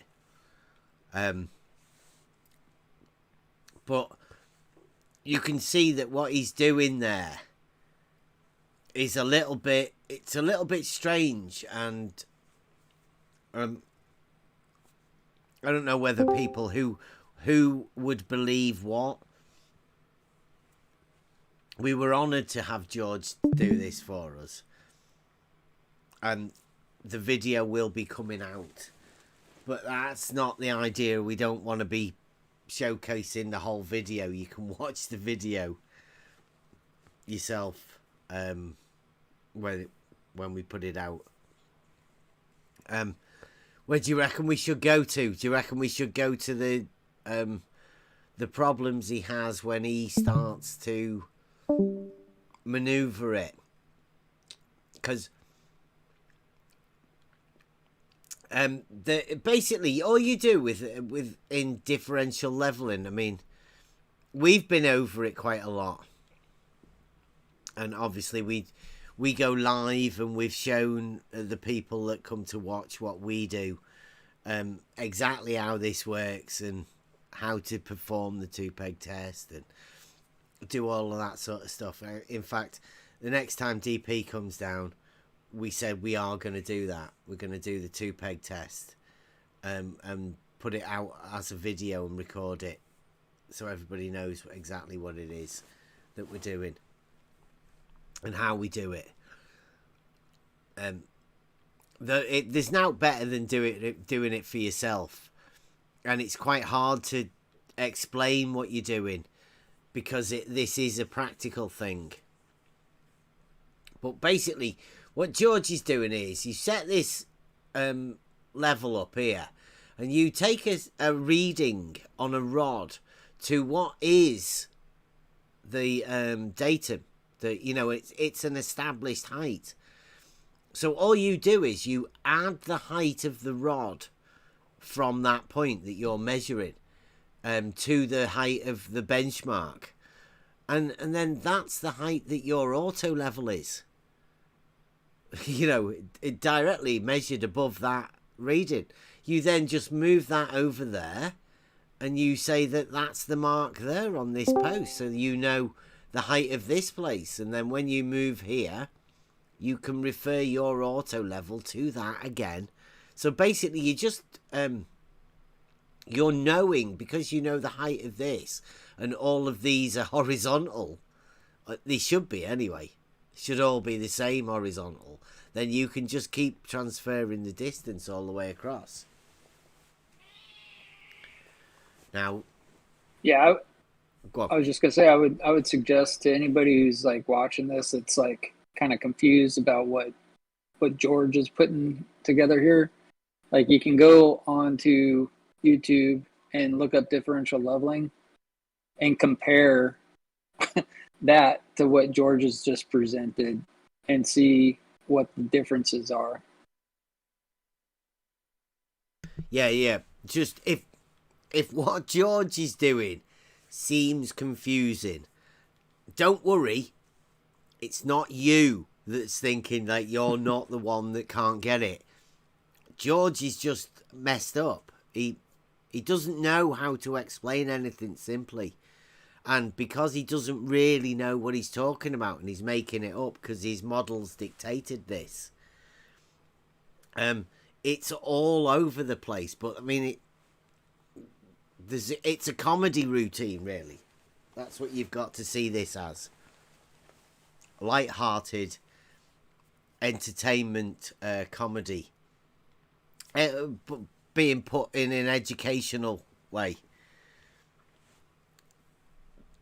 So what I think, he eventually goes through his method, and then I think he asks Buster for he asks for some questions. So let's see what we can which find. is there. So if you add all these up, you can see that these numbers. He gets through it, and he quite likes the idea of having a mathematical formula in it. So I think that's what all of this is for. It fills it up and it makes it look a bit more technical with all of this sort of stuff here. It's all just to confuse. It's not really anything. Oh, wait a minute. Let's see what he says here. That's a different thing. Oh, okay. Oh, right, here we go. Must have gone too far. So did Buster have something more? This gap here is, if I want, since I know the monument is at 1,180 feet, and I know R is 5 feet above it, or 60 inches above it, let's find the height of F above the monument. The monument is our reference height. So we want to find out how high it is. Well, what you basically do is you take the reading that you start with at R, which is 60 inches, and you add your backside pole readings and subtract off your foresight pole readings. And that's what I'm doing here. For example, if you want to find the elevation of point D, this elevation, we start with 60. We add in our backsides. The backside is B and D. and we subtract off the foresight readings, which are A and C. So we got R plus B plus D minus A minus C, or 60 plus 87, 77 minus 72 minus 74, and that gives us 78 inches. So point D, the elevation of point D, is actually 78 inches above the monument. Now, 78 inches above the monument. R plus B plus D minus A minus C equals 60 plus... George is the top surveyor that they've got. Well, George isn't a surveyor either. Making this up. But what he does is he's got this. Actually, Buster, have you ever looked at where RBD face is? Because he says the elevation point of F is R plus B plus D plus F minus A minus C minus E. Yeah, that was what was confusing me, was that you had to have like multiple setups before you could start doing a formula. I mean, if you were in the field and you had to do 3 setups before you start doing adding and subtracting, he did lose me. I'm guessing it's all to do with this this line here that his model's working to, because like I say, if you know the height of this, then you add that height in, and that's the height of this, your first auto level. And then when you do that, you leave that rod there with that mark, so you know the height of the land underneath that mark. Once you move to here, you sight back and you add that onto the height of the land that you know you've just done. So everything references the point before it to get to there. And then what you'd do is you'd loop back and go all the way back again to make sure that you close your loop, to make sure it's accurate.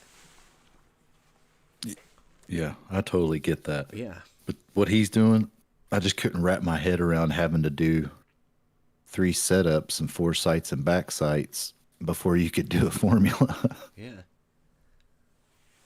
Yeah, so what Buster does is Buster asks George to try and clarify a position that Buster didn't really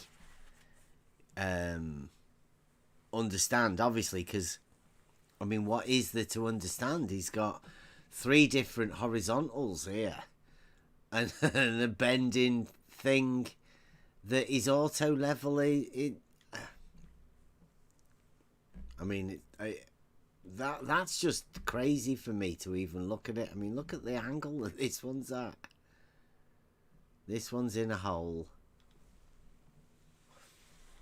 I will be honest, I felt like I was the only one dumb enough to even start asking questions. Well, is that a tactic, right, that like George uses and performs this thing where he demands everybody stays silent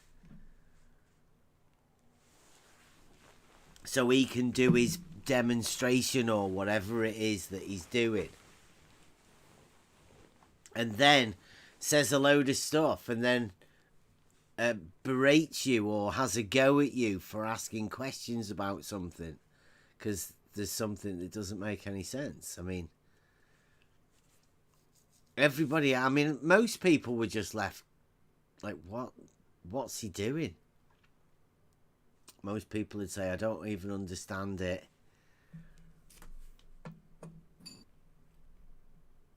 Oh, it doesn't bother me. I'm not interested in that. But let me see. I'll put a bit on. Some of the questions are brilliant, though. Yeah. Wait. So Buster asks him a couple of questions. I don't know where it is. What was the gist that you were trying to get off him, Buster? You know, I wanted to know if the RBD phase, because it's got a formula. And like if you hand somebody a formula, it ought to work. You go out in the field and it should work. And I was wanting him to move something around just to show that his formula would work if one of the setups was like you walked up to 2A and it was a different height, you know, like he's got it reverse engineered. I just wanted to know if you moved 2A or one of the positions down, you'd end up with the same measurement at the end. So it's pretty comical because I just couldn't wrap my head around subtracting. I'm getting this backwards because I'm still confused. Adding the back sights to your foresights and then subtracting your foresights from it. Yeah. I still can't wrap my head around it.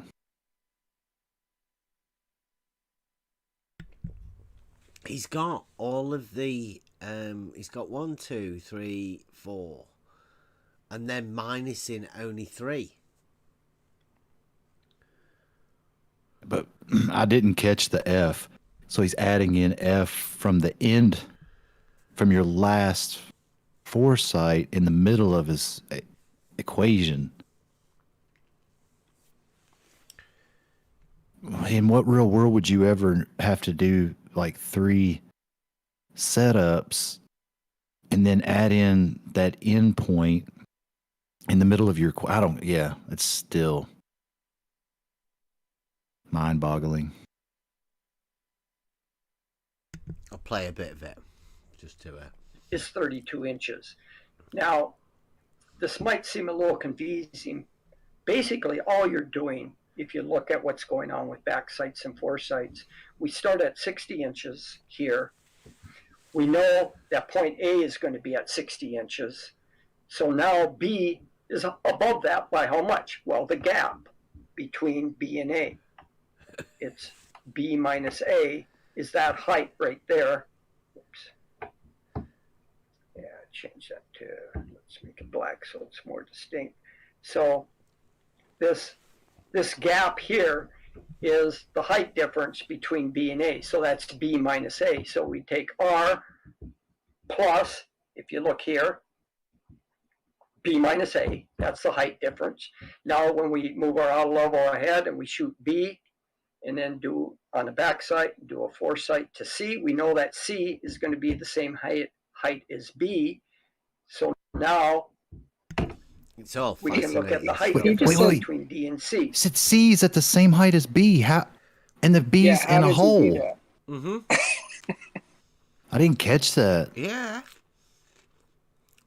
So much stuff. I was thinking one thing, and he's always thinking it's relative to this line.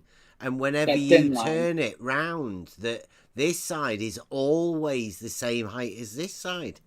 It doesn't even need to be in calibration or anything. It doesn't even need to be adjusted. It will always happen. That's what he set up at the premise, at the beginning. But how would... It wouldn't actually happen at all. No. But that's what he set up in his model. In the differential leveling that George has decided to make up. That's one of the parameters. 1A's foresight pole is in a divot. Yeah. And 2A's foresight pole is on the ground. Mm-hmm. But then he says C and B are... Did I catch that right? At the same... Yeah, like elevation? he said here. He said it about R and A.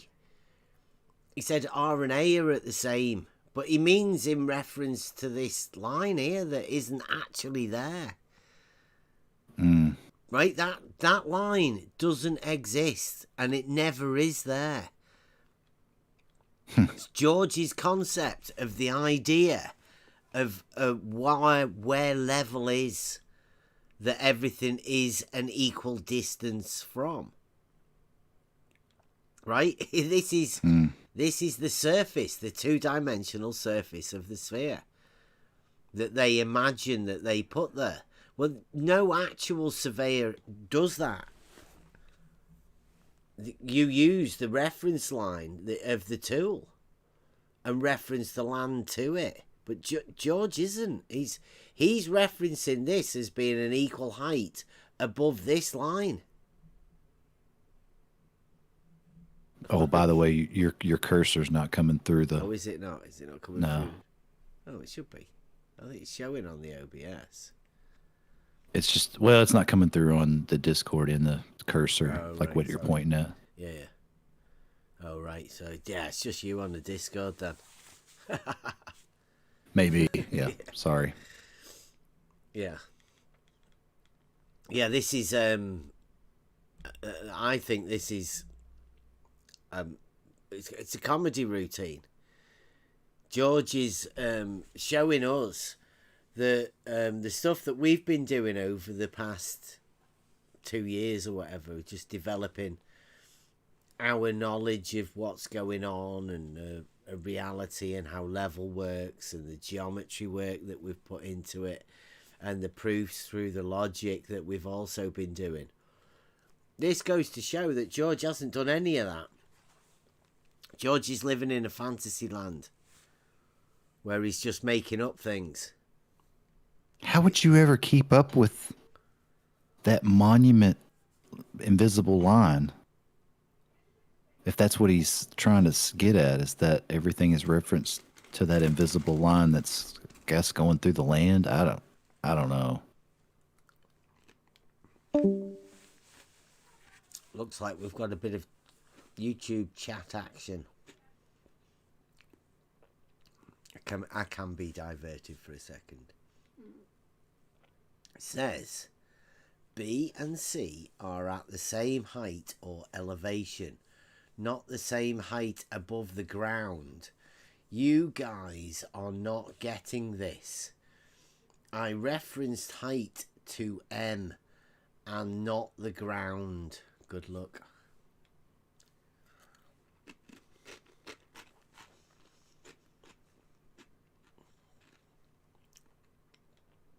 Yeah, we're saying that you've made a mess up, George. I think he's got it backwards. I think Yeah. you're supposed to.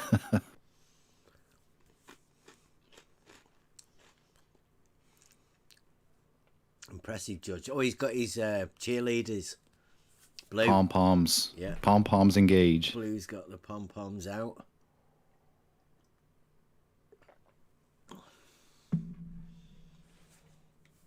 He should never have tried this. You should have done this. This is great, George. I hope you team up with Slice Barcane, Sean G, maybe Ranty, and you. As we know, you're going to help Rumpus up. Is this? You could do a drawing for Rumpus and his poles along the Bedford Canal. I think that would be great for showing this. Like we said, there was those benchmarks at every 200 metres all the way along the top of that berm at the side of the canal. That'd be great to see what your Dornagon you could draw.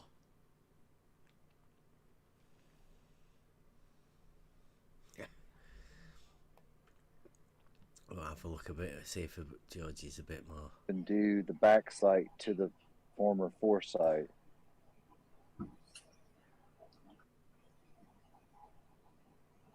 Pardon? Run that again?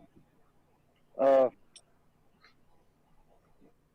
the height difference. I mean, the height differences. Yeah, you have to move. I mean, yeah, you have to do another setup. And now, of course, I could, if I wanted to take the time, I could have done this sort of thing. I'll mess up this diagram. Is suppose what I could have done is I could have taken the time and adjusted the height of the tripod and the tri-deck of the auto level and shot the same spot like that on that step. See, that sounds really weird to me as well. He could have taken the time and the effort to have measured the height at the same and adjusted the height of the auto level. Why would he do that?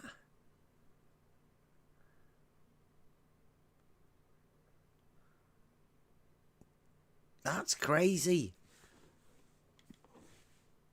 I don't know why you go to that extra time and effort, George. That's fantastic, but show us you're doing it. I'd love to see that. Just run us through it. One transition where you can manage to adjust the tripod and everything to make it so you read the same numbers on either end. That'd be great. I look forward to seeing it, George. I look forward to. And then done the same thing, do the same thing here with this one. Then all I'm doing is following a level line. R has been transferred to here. So this height here,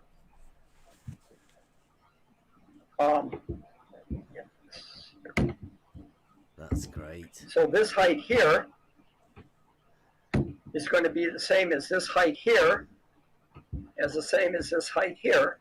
If I happen to line up my marks, taking the time to adjust my tripod and the tribec base on the auto level so that I'm on the back side, I'm shooting the same mark as the same foresight, the previous foresight, then I'm guaranteed that this elevation, this elevation, this elevation, and this elevation are all the same elevation at 60 inches.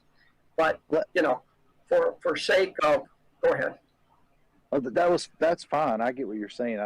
I thought at the beginning that was fine. So that is the Dornagon, right? Yeah. That's George doing differential leveling, making a Dornagon, a polygon, showing you all of the points of the intersections of the horizontal lines that are parallel, provably parallel. And I know George has a model, and I know most of the people watching have got a model, and most of the surveyors out there have a model, but this is literally not correct procedure. George is just making shit up for a my model dictates.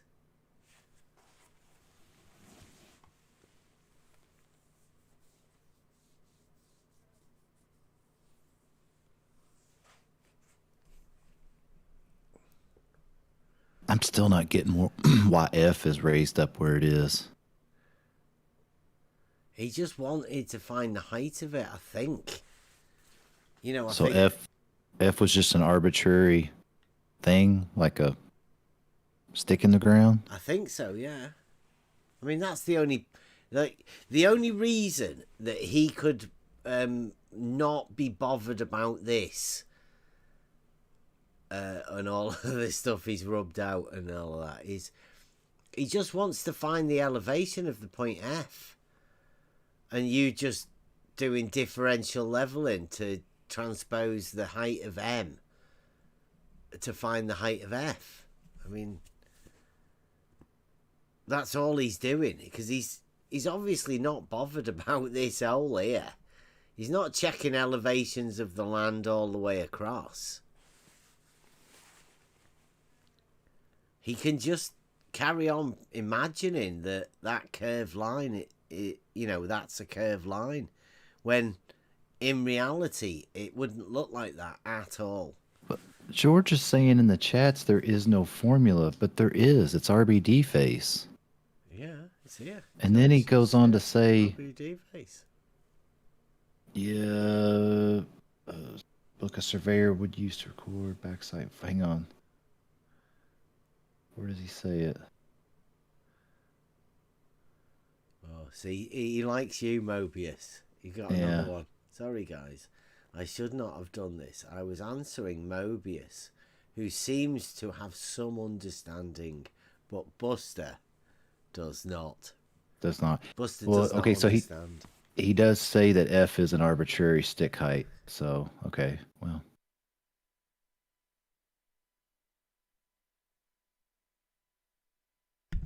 Don't forget, George is learning from what we are saying now as well. That's right, isn't it, George?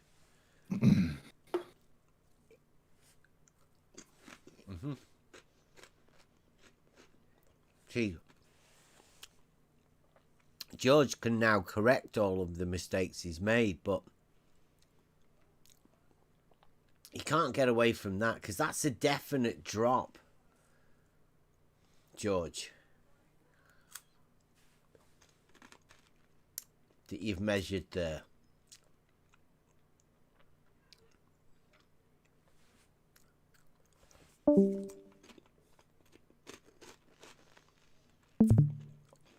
Like, looking at that, if you were to say, is F above or below M? What would you say? Well, I have a question about about F, because F is just a stick in the ground. Like, aren't you trying to? I mean, is that like a benchmark, like benchmark 2? Like you're trying to find Yeah, it must elevation from benchmark 1 to benchmark 2. So if benchmark 2 is just a placeholder for the ground level at that level, I mean, the top of that peg, or whatever you want to call it, the marker, like you're trying to find the elevation of the ground right there, so that if you were to grade it, if you were to, like, you know, build a road or something like that, and you wanted to grade it to be level, you would want to know what the ground measurement is, not the top of some stake, unless, you know, you had that difference in elevation from the top of the stake to the ground itself, so that you could go down from that. I don't know. It just seems kind of vague and a weird way to describe it, in my opinion. It seems confusing to describe it that way.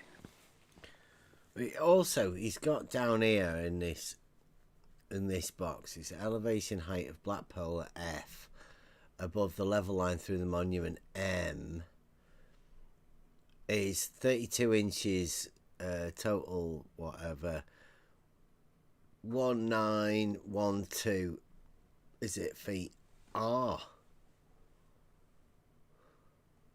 I don't know why he's put R there.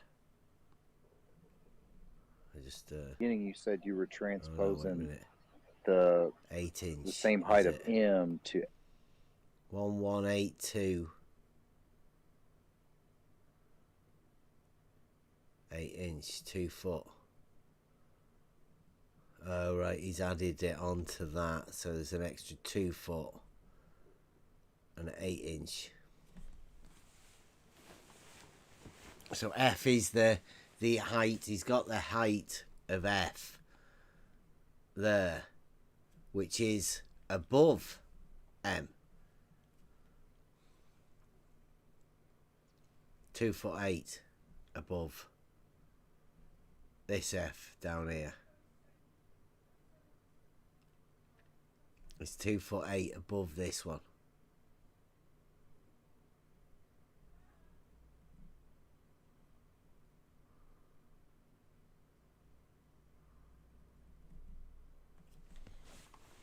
Well, I'd say that how would that work? Because if the horizontal and the measured difference from the horizontal is what's measured as a drop, then if that M horizontal, that's surely it's below it. There's no way that F could be above that at 32 inches above that. How's that 32 inches above that? It's a bit of a flaw in the differential leveling when you end up with something actually below something being above it. within the numbers.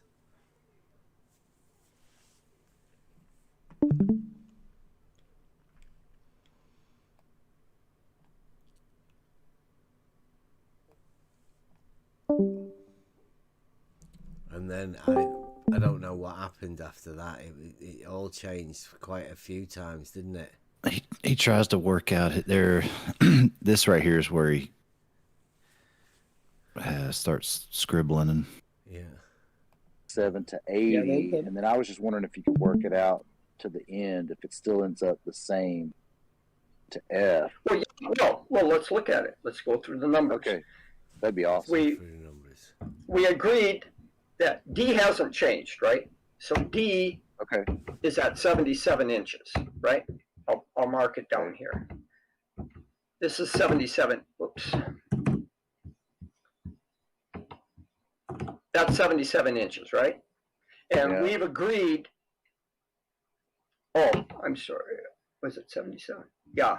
Okay. Pole readings are at 77, and this reading now will be at 70 inches, not 67. I don't know where the hell I came up with 67, but that will be at 70 inches, right? Because we dropped it. Or no, that's not right. Okay. don't forget. Our this is great. A was at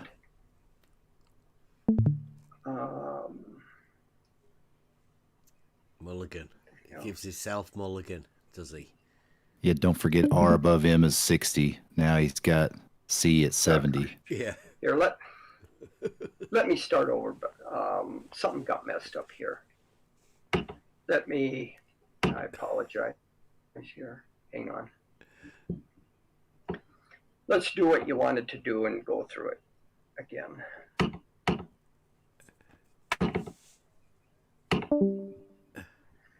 Okay. Here we go, back again. Okay, this is what we originally Start had. again. All right. This is Buster I'm talking to? Yes. He moved that. He moved that R. Don't forget R is 60 above M. He moved it down and said C was at 70. Yeah. Nice. So yeah. Yeah. So I mean, this video, it goes on for quite a long time. It's a comedy routine, really. 3D, which can measure an arc second difference. You Those can are pick up maybe. Sorry, those have computer boards on them, right? Yeah. And then to make the same error. So it's self-correcting. Okay, well, whatever. If you look it up,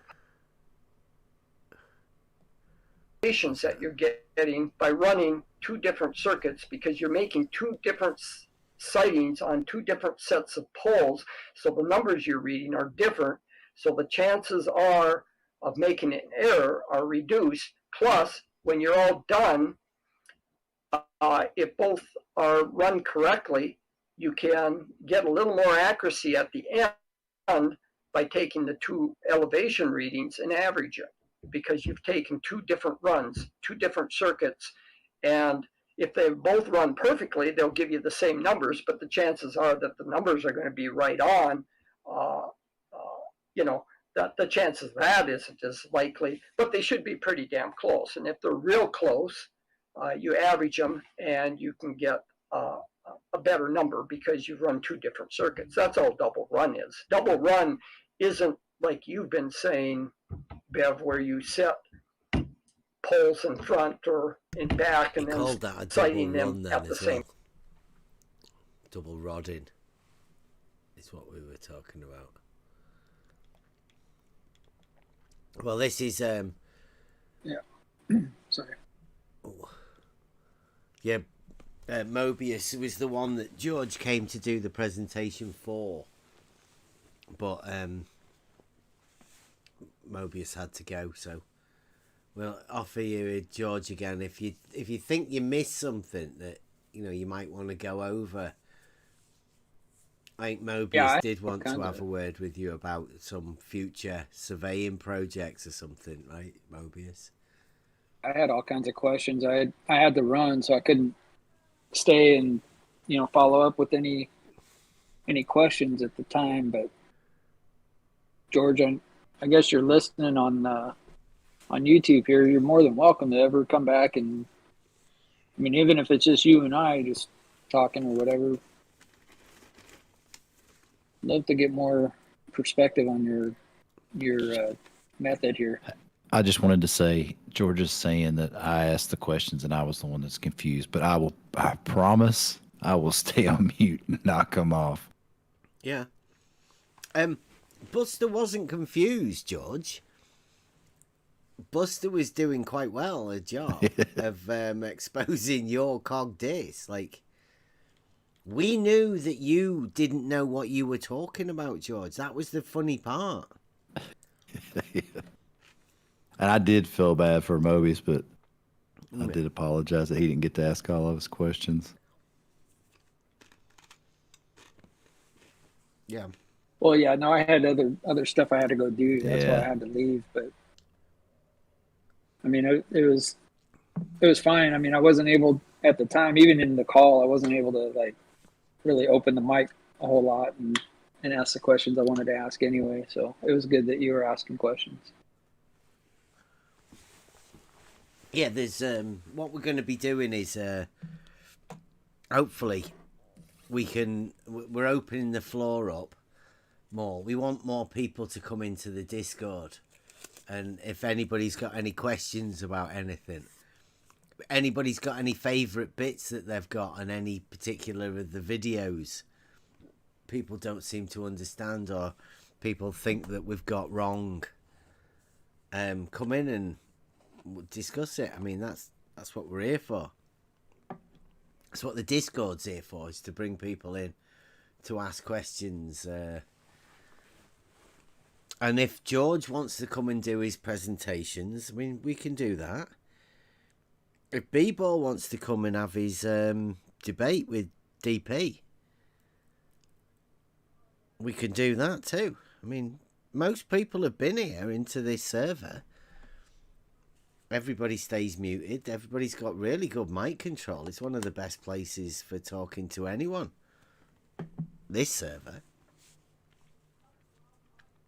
I think it's one of the best places for people with mic control in general. We don't even need mods in here. It's better than Geo's. Is George coming in?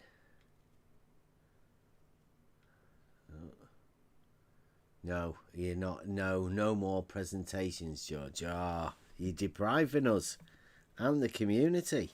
You not even get Jesse Kozlowski or the guy from Maine that's not a surveyor anymore. He seems to have gone missing. You could bring them back and do a presentation for your plumb bobs. I've got a good idea for a test, George. Because you've never nobody's ever sat through our test. That's the interesting one. George and Rumpus and all of those, seem to want to show their stuff, but nobody wants to listen to the stuff that we've done.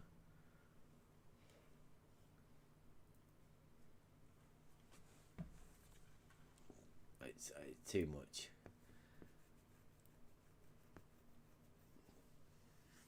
Yeah, you don't have to come and do any more presentations, George, if you don't want to. If they're too much, too taxing. But I'd like to see Rumpus do one for his test that he's got. He said he was going to do videos and all sorts. Be interesting to see whether we could get that. I thought that's what you were doing, George. I thought that's what this presentation was for you laying the groundwork for Rumpus and his drop over the distance of 6 miles. And then you could lay it all up and show us what would happen with the crosshairs.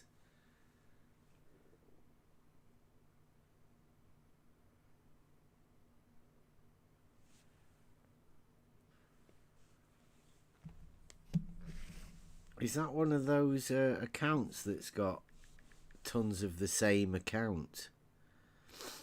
Because I'm sure I've hidden him.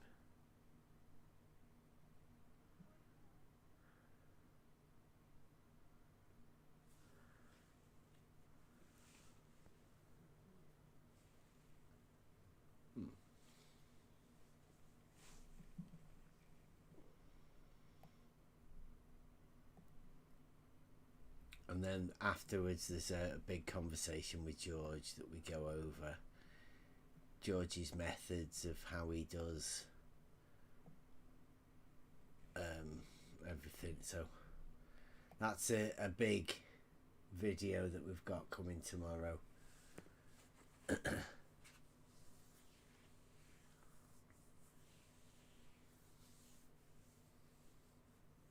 He's at Wardenclyffe. Are you saying that he's a mile away from the end?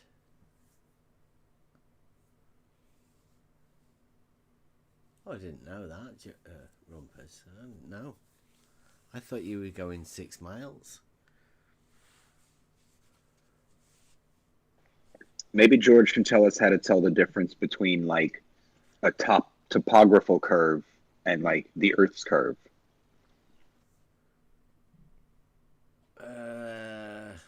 Well, differential leveling actually measures the height of the land in reference to the horizontal. So that seems to be what he's been showing us all along. I'm curious about how we can curve some divots. Well, I'm guessing that's why he's just showing you he's not actually bothered about the elevation of the land.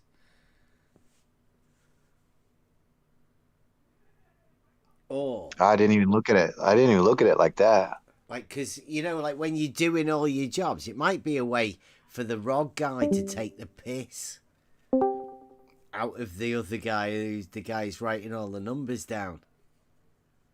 You know, just to make sure he's on the ball, because he did add the foot, didn't he? 72 inches, from 60 inches to 72. It's like a foot. He's found a hole of about a foot deep, and he shoved the rod in it, just to see whether the guy's on the ball, I reckon. Yeah, that's gonna throw the folks at the office for a loop, I think.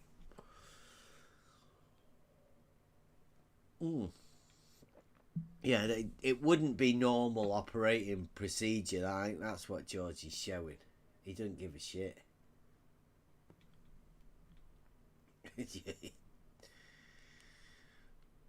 Right, so I think that's enough for that video. Is there anything else? Can anybody else remember any more bits that you want to have a go over with that video? Or we... From George? Yeah, from the presentation. It's a 4 and a bit hour video, and obviously the bit that George is doing the presentation will be stunning. It was about, I don't know, maybe even 2 hours of that. I mean, George stuck around for quite a while for somebody that didn't want to come in. Was it in this one where he mentions the 3-foot spirit level not being level at all, like in the middle and the other 2 points? No, that's on the other ones. No, this was the one where we did with the differential leveling. I don't think we did the spirit level. I don't think we got round to that in here. We might have done, but that's Zanuck that does that, not George. Oh, this was good. This was good. So if you use like auto level, right, and you never used it past 50 yards or 50 meters, would you ever get dropped?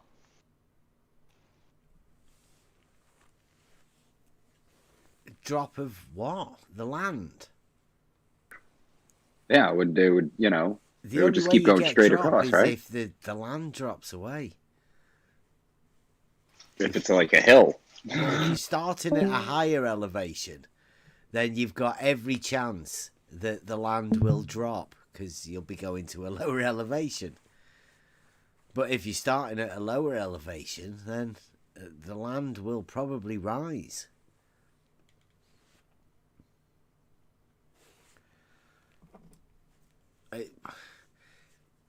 No elevation changes then.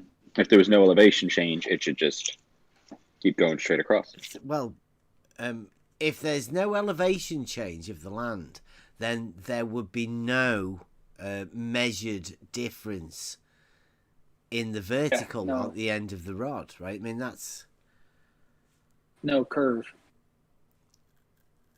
yeah. There's no difference on the measured distance of the land from the horizontal that you set.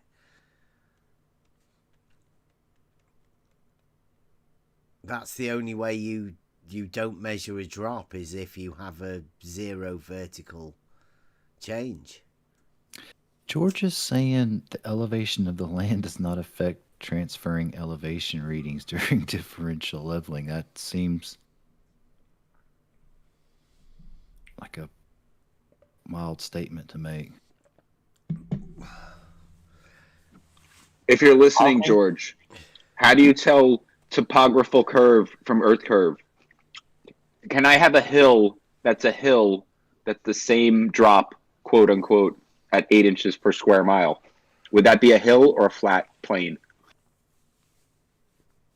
Since George isn't here, I'm just going to read what he just said in the YouTube chat because I think it demonstrates exactly what his problem is. He says leveling is finding points on the earth at the same elevation, transferring the same elevation to different positions. Yeah, I think that's totally not right. Read the one before that. It's even worse. He says the elevation of the land does not affect transferring elevation readings during differential leveling. That is what the whole, quote unquote, and unevenness of the land is to illustrate. I think those two statements just demonstrate like a lack of understanding of what differential leveling is and what it's for, in my opinion. But yeah.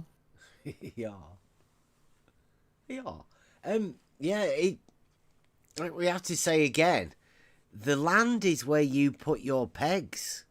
Right, you're measuring that. That's where you put the bottom edge of your rod. Your measuring stick is on the land. Yeah. You measure the change in the elevation of the ground. And you're referencing the ground position to the horizontal that you're establishing. Then you're just transferring the horizontal along and referencing the ground again. I mean, it's all the ground, George. Unless you want to talk like a massive water level, then that doesn't matter about the land. That's all the same level, not curved.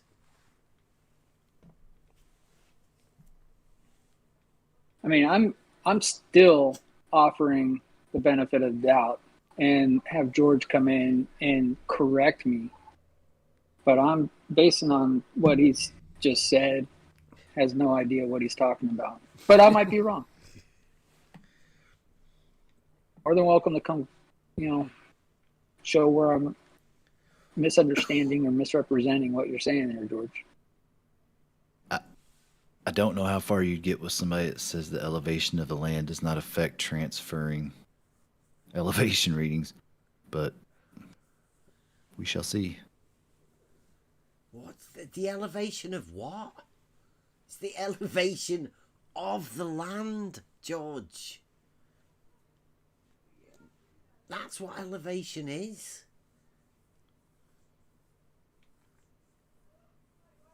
It's crazy. George, you can't really... George, can we have a hump or a drop without elevation change? Can I quote Blue on that, Essie? Please, Tell you what Blue please, said? by all means, sir, go right ahead. Not to my knowledge. Here, I got a Blue was the a one Sean earlier. G. Blue was the early one in the chat that's saying he knew no other way of leveling than George's method. So I'm curious to hear George's opinion. I think I asked him before. I'm not sure. Well, we know there's no F in hump, so. And George. Yeah, Sean took care of that. George's a new comment. Nonsensical yet again. Sorry, George is on a meltdown. Same elevation is not the same as unevenness of the ground. Elevation and level is the same.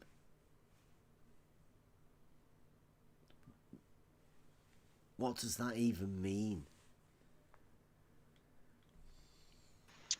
Well, there's a problem, right?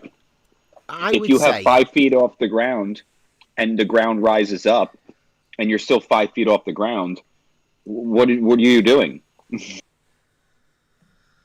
If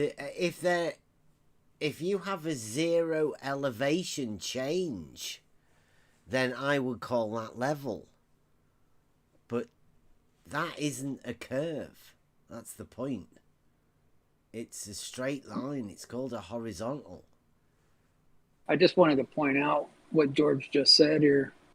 He says that elevation and level are the same. Mm-hmm. And I would just say that I agree.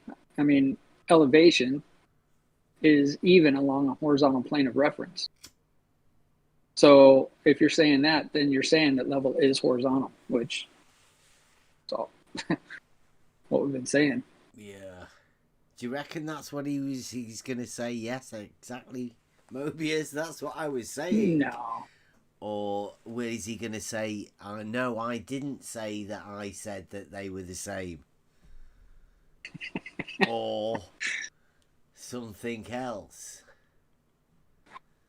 Don't tell me what you thought I heard. So height above the ground is not the same as elevation. You're measuring with the stick the change in elevation of the ground, George. Yeah. It's a shame they've left you here to do this on your own, George. Yeah. If you not go and get some backup or something, go and get somebody to help you. You need a friend, George.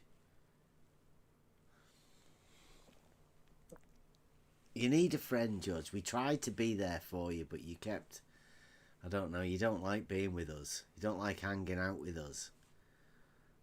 I'm going to go check my DMs real quick to see if Blue ever sent me that invite back into a server that he said I'm not banned in.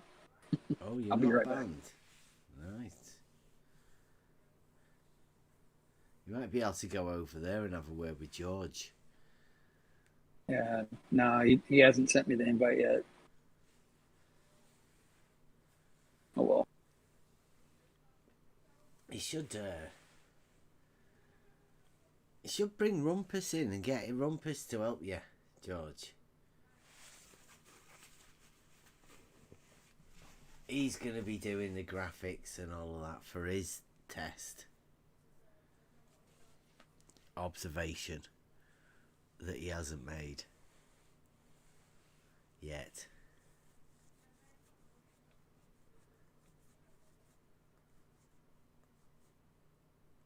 We're going to be going over the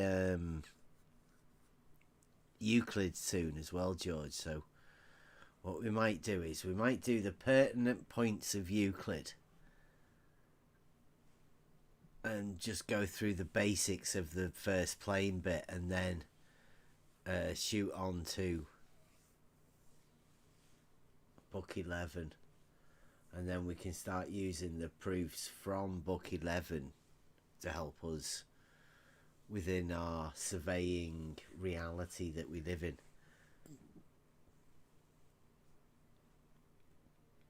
I hope.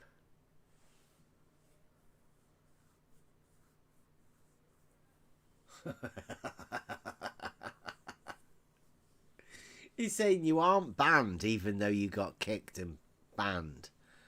You're just not invited.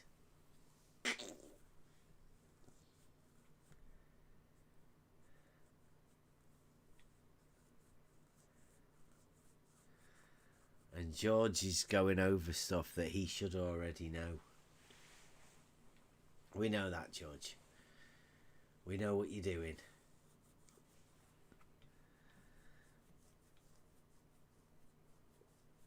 And you're missing the geometric part of the horizontals.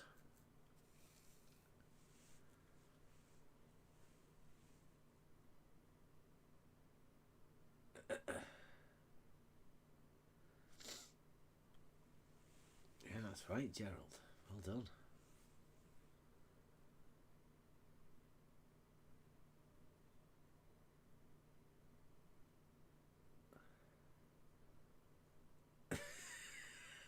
Buster. George is talking to Blue. They're both cheerleading for each other. Yeah. Yeah. I think George has been sat over there, has he? Is that where George is? Are they listening to us over in Blue server? I don't know. I've been banned. I got kicked out as well for talking to PhD Tony, I think. I think we're not allowed to get shouted at and abused by people that say that they're more intellectually superior than all of the other Globers. That PhD Tony. Yep. That was a riot. That was funny. I'm trying to understand this. Blue said, I said you aren't banned. I didn't say you were invited. Oh. Well, maybe I can ask one of your followers to send me an invite there, Blue. Since I'm not banned. Yeah. You come back and finish off that chat that you had about LIGO. He said height and elevation aren't the same thing.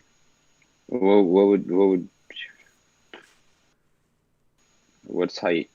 Height is like elevation from a point, right? Vertical height, I suppose. Vertical distance above a datum. Like the height of something. But you measure the vertical change in elevation. Yeah, but I mean, like if I go to the local hump, call it a mountain, it's not that mountain, it's only 400 feet. Well, that's 400 feet high. That's a vertical height, isn't it? Reference to that, the mean sea level in Newlyn. Did it again. You know, hundreds of miles away. But I mean, that's where the vertical height is. A vertical height above that datum. That makes sense, doesn't it?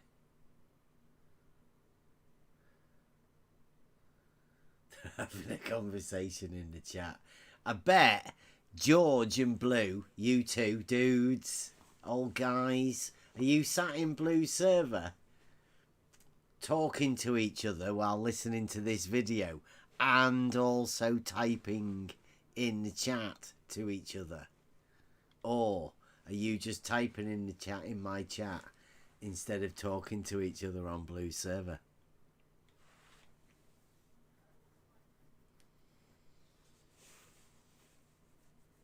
I don't know. If I was in Blue's server, I'd be tempted to go and have a look, see if George is over there doing a watch party of his presentation. The video, I might put it out tomorrow, George, and you can watch it all over. You can clip all of your bit out of it as well if you want. Hand it out to all of the Globers. This is how you measure. I think you can measure curvature with this. Do you think you could, George? Because it seems like when you have this drawing here.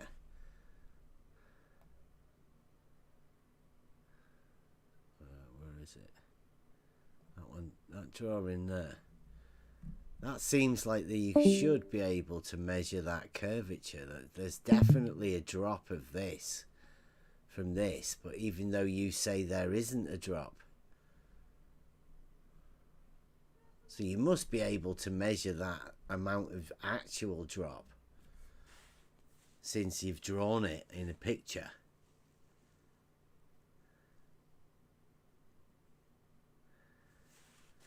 I would like to take this moment in this picture that he says that R is 60 and C is 70.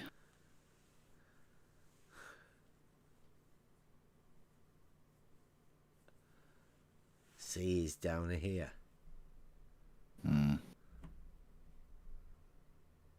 But that might be the point where he takes a mulligan. 75.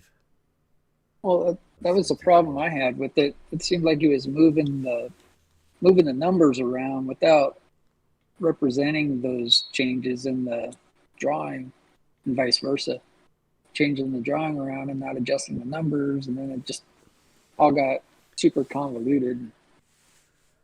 Well, I mean, I wouldn't advise anybody to go off this stuff unless, of course, you subscribe to the same model as George, in which case, absolutely take all of this on board. Like, do more presentations of it. Go over it, George. You could do a presentation at Blues, no doubt. Go through it with B-Ball, because B-Ball's going to have a debate with DP. So I'm sure this would come in handy for B-Ball if you want to go through with him with it, George. I would advise nobody to listen to a word that George says. Or, like, just go over the video and watch what George does and see how much sense you can make out of it, because obviously if you subscribe to the same model as George, then take it all on board. In fact, come in the chat and tell him how good he is. Have a chat with him. He'll be seen mainly in text chat trolling, I would imagine, from now on in. Or maybe other places. Nah, he'll come back. Reckon? George has something to offer. Yeah, it's so, and the world needs him to offer this and show the world how wrong we are. So I think he'll be back. Do you know when that debate is going to be between B-Ball and DP? Well, whenever B-Ball decides to man up, because I mean he did go round all of the Discord servers and YouTube channels that DP's banned from, asking DP to do a debate there, but DP obviously can't go anywhere because he's banned from them. Places like Blue Marble Science and that sort of stuff. I mean, George can come here anyway. Everyone can come here. We've got other servers as well that anybody could go to. So Earth Awakening is an option for the debate between B-Ball and DP. DP. Absolutely, yes. Let's get it on then. Yep, that's B-Ball, Earth is Life, and DP, Domesticated Primate, Meme King, Meme Lord, Extraordinaire, and T-shirts, DP merchandise. Soon to be Plumb Bob Calibration Centre. String straightening. Tiny protractor manufacturer. Ultra high accurately tiny protractors. Is he going to calibrate it all? Oh yeah. Calibrated to the second. Well, let's get this debate on then. Yeah. Yeah, but I mean, at the minute, everybody I think is a little bit. They're a bit on edge. Obviously, the B-Ball's not known for his presentation skills, and after seeing George's doing George's presentation, Sean, Little G. Actually, he didn't do his presentation, but obviously he's preparing one because he talked a good game, but didn't actually show us it. Well, this is going out live, so therefore it's been said, hasn't it? Yep. So get it on. I don't know. Is DP in here? I don't think so. B-Ball's over in for Flat Earth debates. Nope, sorry. Debate Flat Earth and more.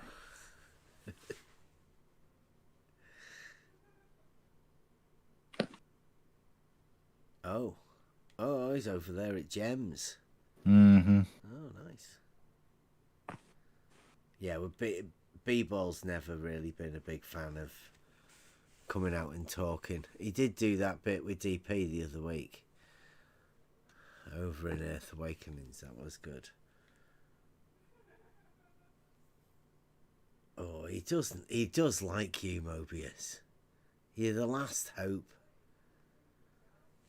Last hope.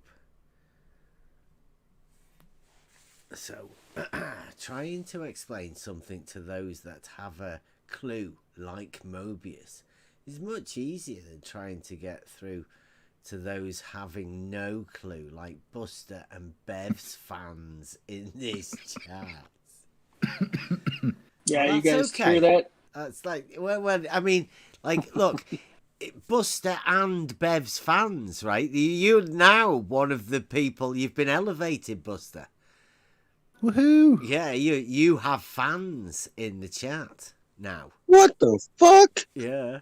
I hope you're in the chat there, Buster, what the fuck did you do? Yeah. How the hell did you get on the same level as Bev? Buster. Wrote a few songs. Yeah. Jesus Christ. George is doing okay there. Well done, George. See, I mean, good job. But Mobius is in here, George. I mean, just because you want to teach Mobius doesn't mean you should not teach Mobius because there are other people in the room. I mean, I don't see that. That's a bit of a cheap get out, that. Yeah, I mean, if George is in blues and George wants to, set me straight, why doesn't he ask Blue to send me an invite? Yeah. I don't know. Yeah, because could you live stream it? I don't know whether you could get this coverage. I mean, you'd struggle to get 25 viewers. Man, you never know. You never know. Might I mean, hit the big especially time. since, that would max out my whole subscriber count right there. I don't know what they're afraid of, but whatever. Yeah. Us big channels around these parts. I mean, we're just normal people, just here having a laugh.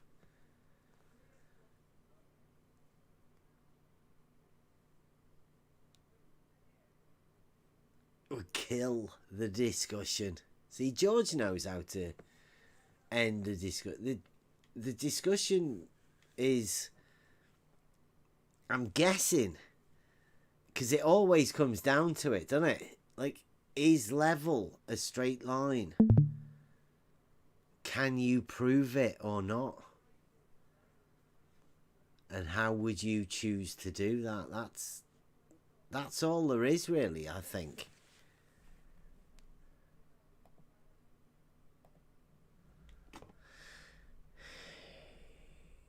But anytime, George, I mean, you can come in at any time and come and have a chat or do anything.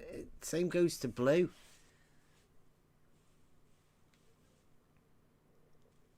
We just go over there with that's all we're after doing is having a chat with people.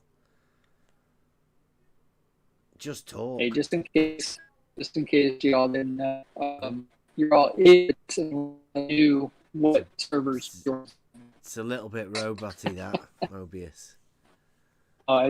In case you didn't know, you're all idiots unless you knew where what servers George was in. He seems to think that everyone should know what servers he's a member of.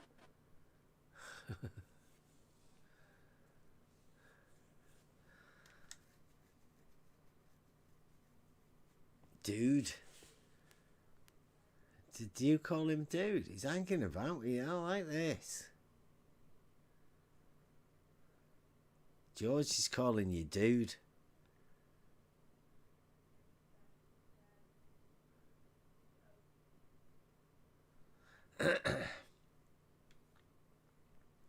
So yeah, George, it's just down to straight lines, as it always has been, and it's pretty simple. I don't know why people have to convolute it and make it into really confusing things.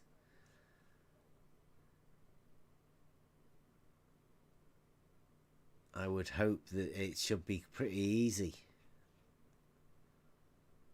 for most people.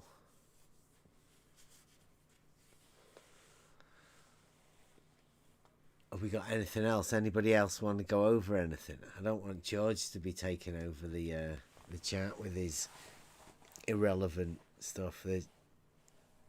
We were just trying to sell you video for your presentation for tomorrow, George. But feel free to clip any parts of it you want. Put them out on your channel for your presentation for differential leveling. I think what I've called it.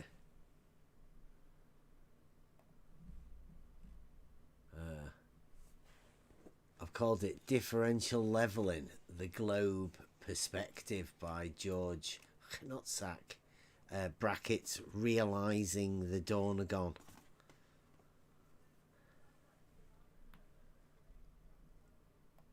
Oh yeah, we didn't even get to the Donegal, did we?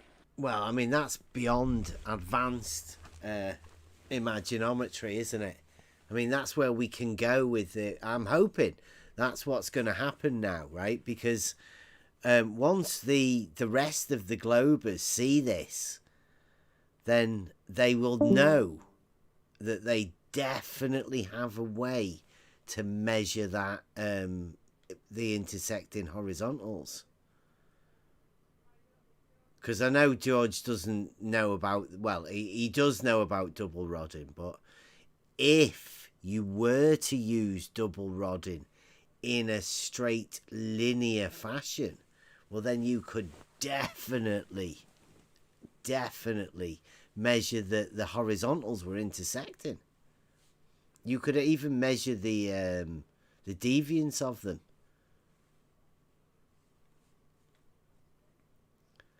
And so there you go. Like once the globers realise that, what George has given them with his new globe differential surveying,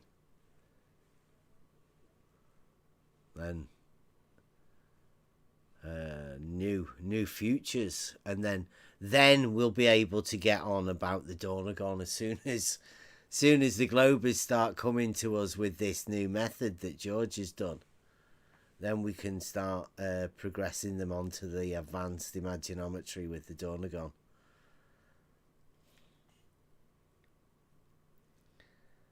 How many straight lines does it take to make a circle? All of that we could do.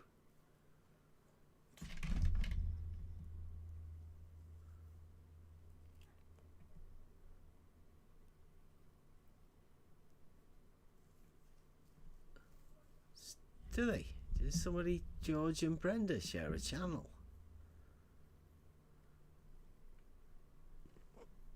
I was thinking somebody was saying that Slice Barcane and Brenda may have a close relationship. a love triangle. Well, I don't know. Maybe even closer than that. Soap opera. Maybe even share the same dresses. That close.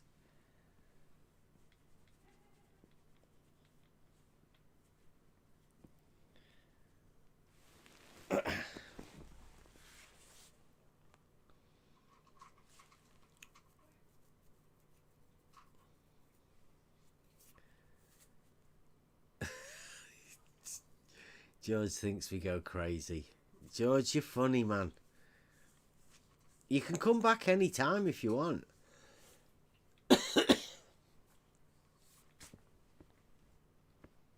You're pushing the narrative that nasty people. George is projecting. Well, for somebody who like slams on the keyboard and his desk and stuff like that, yells, and then like rage quits every other day, that's kind of weird to be projecting like that. Yeah. I mean, Yeah. Perhaps it's a family we trait. have normal, maybe. I mean, we have normal conversations all the time. I mean, yeah, online you get more than two people talking, and it's common for people to accidentally interrupt each other and stuff like that. But nobody goes all ballistic and stuff over here. I mean, it's just, okay, I'm sorry, go ahead. You know, oh, go ahead. You say what you're, you know, whatever. But you get somebody like George over here, and it's just like pandemonium. It's like, you interrupted me. He starts yelling and slamming his keyboard and all this other stuff. I don't know, just kind of weird. And now he's calling everybody idiots and morons and stuff in the chat. It's like, see, that's He's so offensive, isn't he? He's always offensive and insulting people. I think it's a family trait. There's a few of them, right? I think they give it away. You know, all of the people within this arena. Look, and I never rage quit. I just quit when Bev starts to over talk. So when you get mad, you quit. Yeah. When you ask but it's not rage George a quitting. question, like that's when he gets upset. I have to go. Well. George, you are always rage quitting. But it's not like a rage quit. It's like a snowflake melt away type thing. You get all upset and then melt off. And then come back in the text saying like you're all upset and hurt.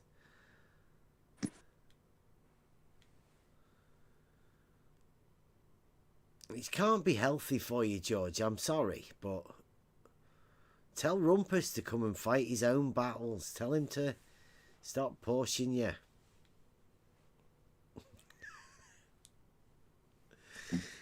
It's almost like I'm here to tell you, if you don't listen, then I'm going to get mad because you're not listening to me. You don't understand. It's George's stick. Him and Rumpus.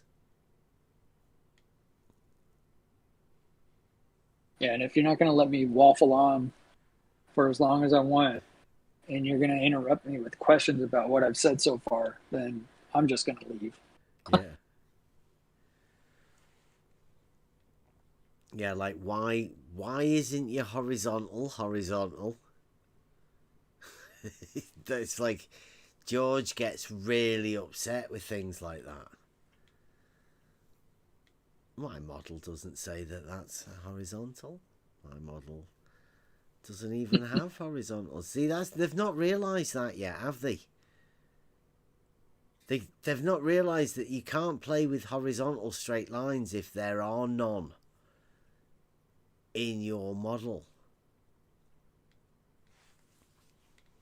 I mean, even that right there. Like, I would much rather talk about, you know, establishing some foundation for the argument. Like, what evidence is there that horizontal is not a straight line, or that level is not horizontal? What, we can talk about that, but I mean, if the anger issues and all that stuff and the rage quits and all this stuff gets in the way of that, then I mean, that's where the conversation ends up going, and it gets deviated from any kind of substantiation for these claims. I would much rather sit and talk about what the claim is, how it's substantiated, if it's substantiated, come to some sort of realization that I previously didn't have. Much rather do that than sit here and bicker and well, dealing with tantrums and crap. Yeah, in talking to people like George, though, there is a lesson to be learned. It took me quite a while. I've been taught a few lessons.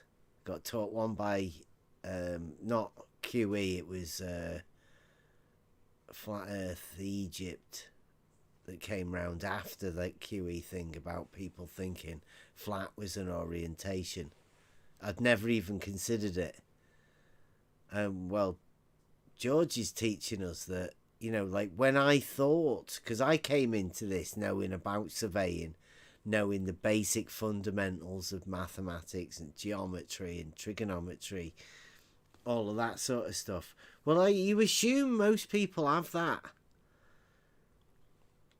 Especially when they say that they have a trade, or, they're dealing in this particular argument and that's their speciality. And so you expect them to know that. But once you deal with George and people like Rumpus and Kosho and, the so-called top guys, and realise that they don't actually know anything either. They can't, because their model doesn't work with any of it anyway. So even if they were to know it, it wouldn't help their model. So they just don't know it. They just make it up, like George does with this differential leveling.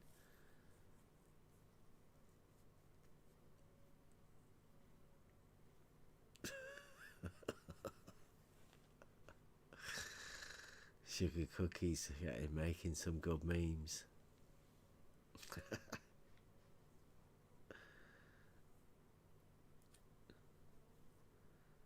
I think George Askin's quite clever, is asking George a couple of questions in there and saying, what is it? What does he want to be? A guy getting paid money and is quite a skilled actor? Or just a loon that's obsessed with flat earth? And George wants to be the loon that's obsessed with flat earth.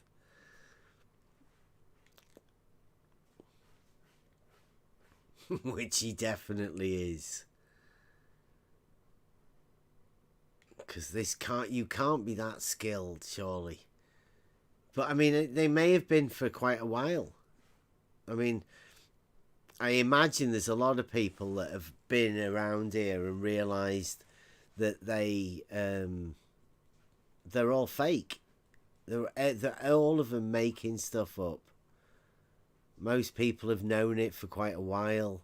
Most people, once they find it out, they sort of leave, because what's the use dealing with a load of liars?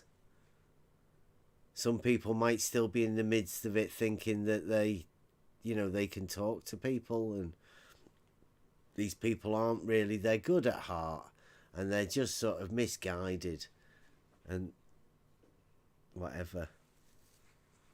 Who knows what most people think? But I think the people that are used to be round here and that aren't round here anymore have just got fed up of the listening to people that just lie.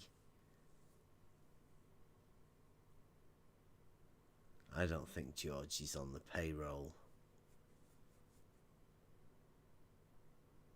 Can't be getting paid that much. Would imagine if there's some guys on a payroll, they should have offered me some money. They haven't. There's no payroll. It's just people that are obsessed with flat Earth. Get triggered. They may start out in the voice chats talking and all of that, but eventually they all end up in the text trolls.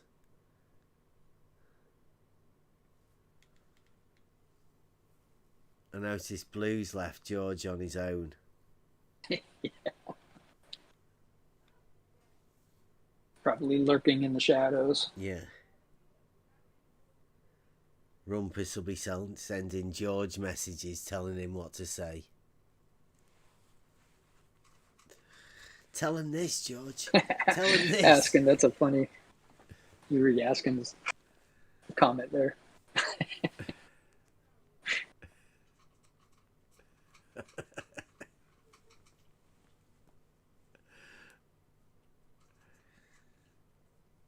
Yeah. Larry got told to not come off mute. George just can't keep away.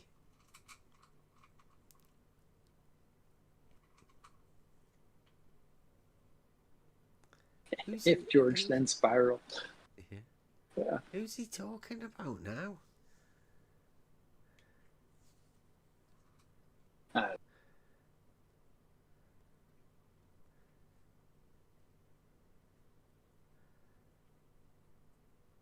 Yeah, you're going to have another.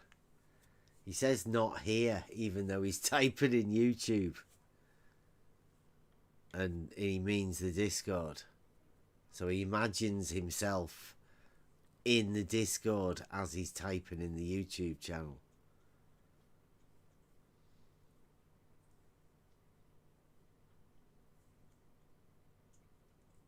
Yeah, he just wants DMs.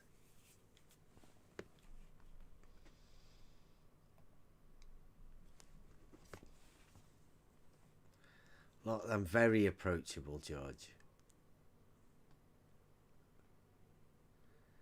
Anyway, have you not got any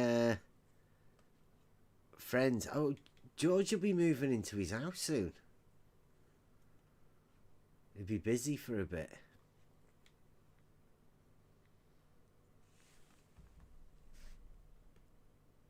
I think he's supposed to be moving soon.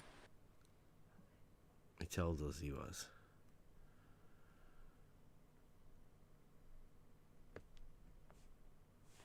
Anybody want to go over anything else?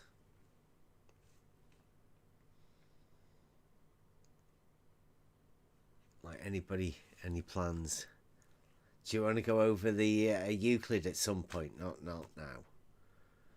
Keep doing the logic and then do the Euclid. Yeah. Yeah, you're still going to keep the live stream? Going now. Yeah, we're still keeping the live stream going now. Yeah, right. In the hope that somebody might come in and put another... Say it's an open panel. We're just going over anything, really.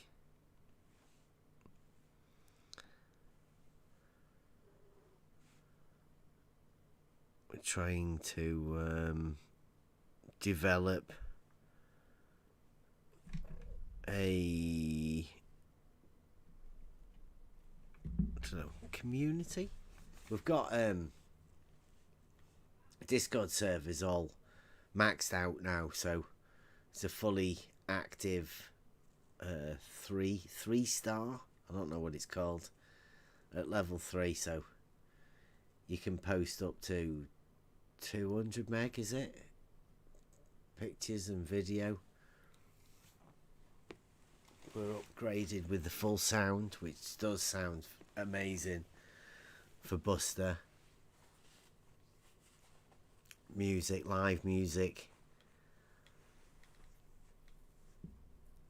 Jump in the Discord. Oh look, he's brought some backup with Babs. Fake surveyors. You haven't seen that thing yet, have you, Babs? Don't be calling George that yet. Well, I guess you already know.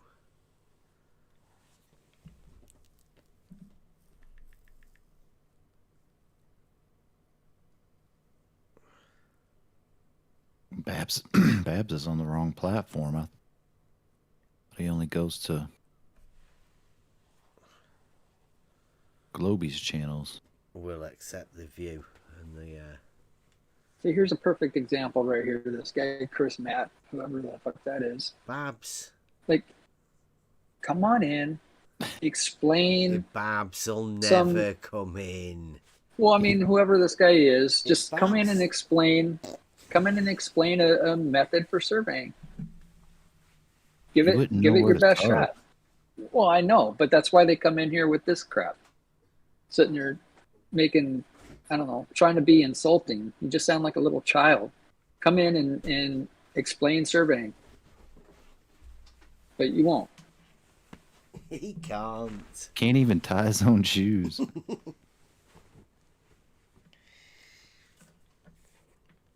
See, he needs the backing of the entire server at Gems to feel confident enough to talk to anyone, Babs.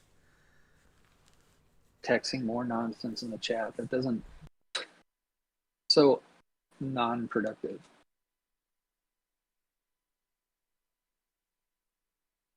Text chat trolls. Text chat troll lies matter. That's what they do. This is as good as they'll get. You reading out their comments at the side of a YouTube thing.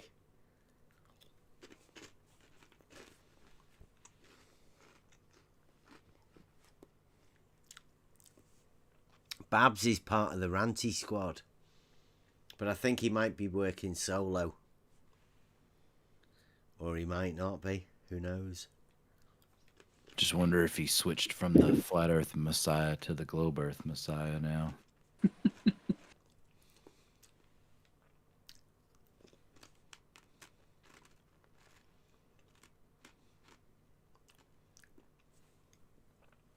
Babs, yeah, whenever DP comes down here next time, we'll be going out and doing some stuff, yeah? We always do. We want to invite so you can come and not watch it and then say we didn't do it again.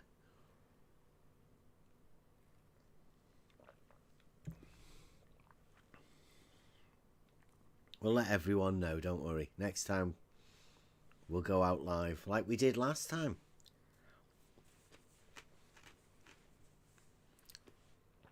Took everyone to the top of Parbold Hill to look through an auto level. Well, and Southport Beach.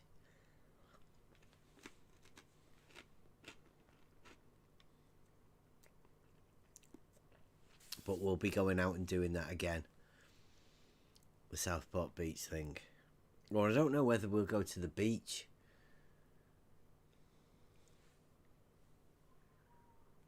I don't know. We might need to find a better spot. Hey, Babs, I'll be free in about an hour if you want to do the twin boat paradox. Oh, yeah.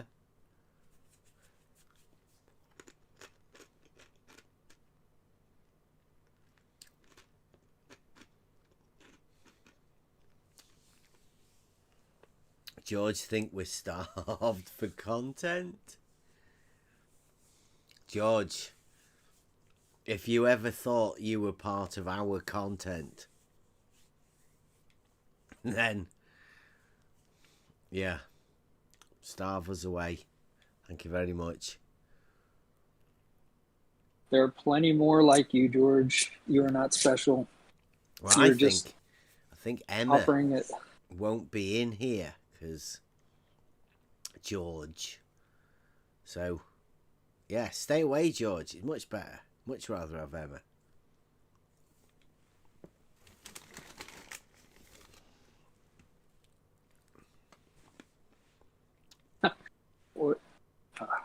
I need to stop looking at this YouTube chat.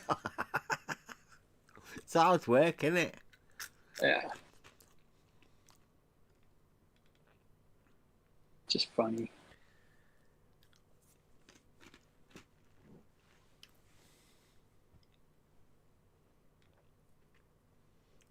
look at that.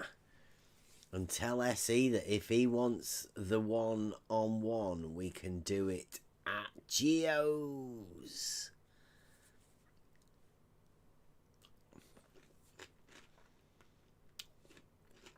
Is that the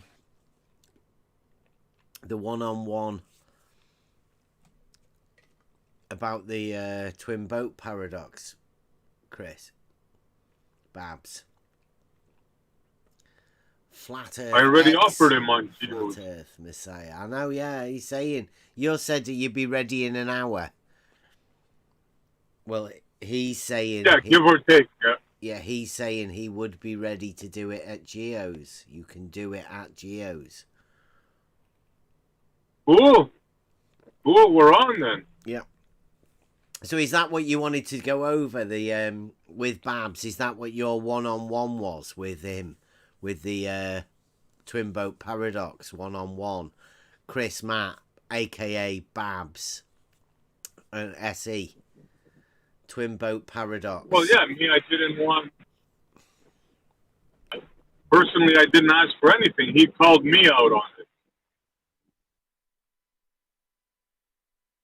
That's right. So, but I'll be more than willing. Yep.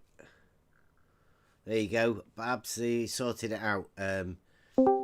Chris, Matt, a.k.a. Babs, and SE, as arranged by Babs now, just in the chat, in an hour. Oh, won't be today. Maybe tomorrow. Maybe tomorrow. There you go. Okay.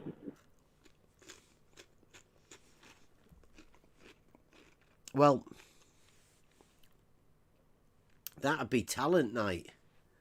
Could you do that? Is that one of your talents? Or after talent night?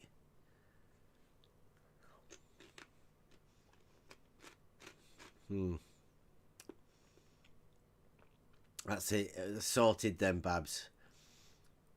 Tomorrow, after talent night,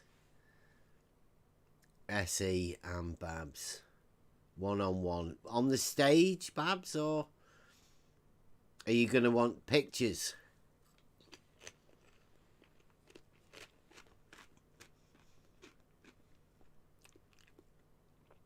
I think SE's still working at the minute, so I'll be your agent at the minute. Come on, Babs.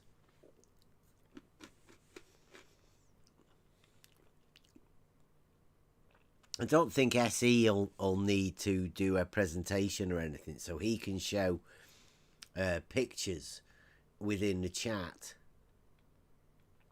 on the stage, so that'd be good. Yeah, Babs is on the stage as well.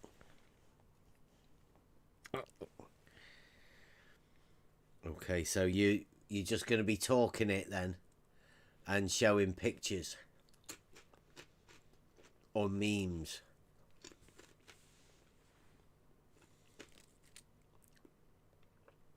There you go. Look at that. That's another one sorted.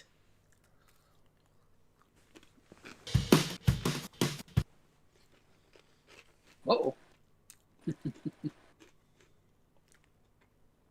We just need to send out word to B-Ball for Life. Earth is Life. And then we'll be good.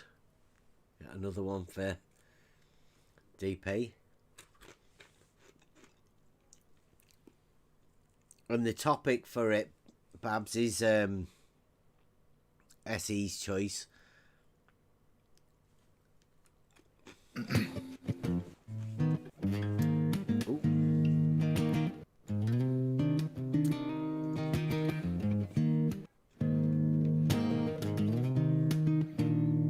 So ask him, has he committed to being a baller now? I think so. Twin boat paradox. SE.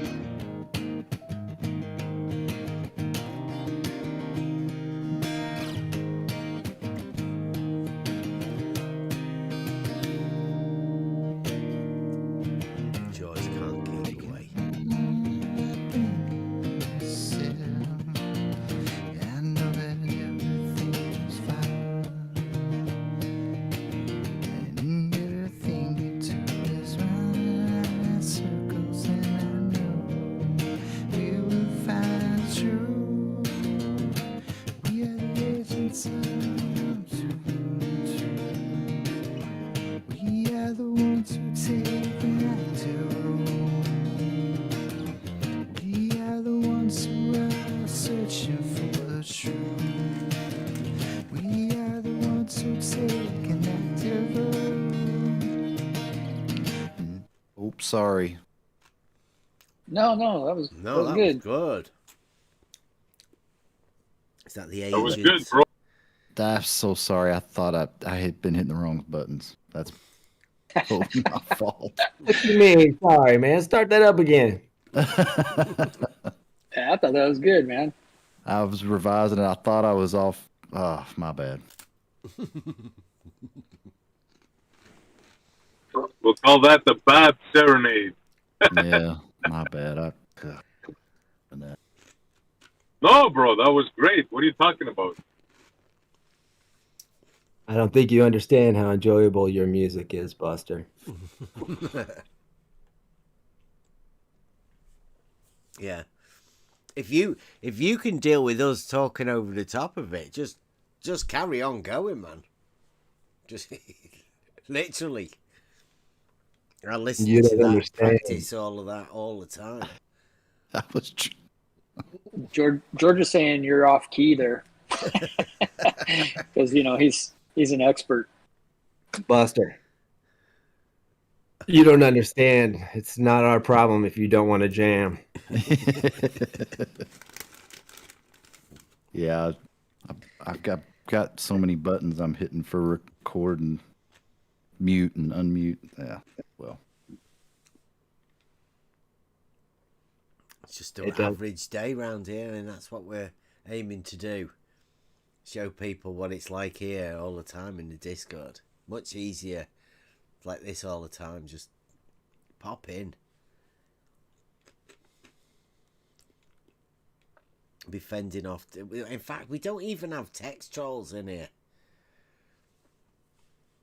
All the trolls fear to come in here. It's a nice, easy life. Yeah, I usually play while you are talking for inspiration. I was sitting there going, why did they stop talking? Whoopsie. Well, there's something about, great music, especially a guitar. And then you have the luxury of putting, whatever you want to say into it. Because, and it's really a beautiful thing. Like when I'm smacking people these days, I just sing to them one of your songs. Sweet. It's crazy. It's crazy, man. It sounds so good though. You should keep doing it and just be happy about it. Well, that one's not a secret anymore.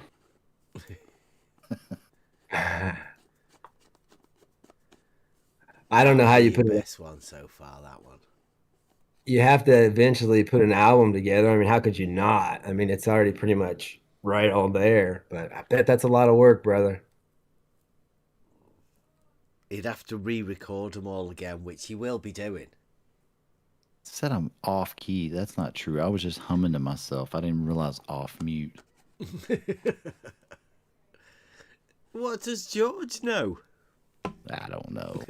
Probably about the same as Dad knows.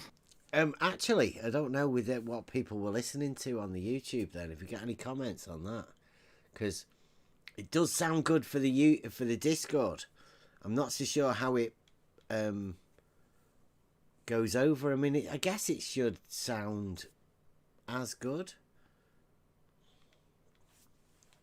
Oh, like the music through here then to YouTube? Yeah, see what all of that just sounded like then to everyone on YouTube.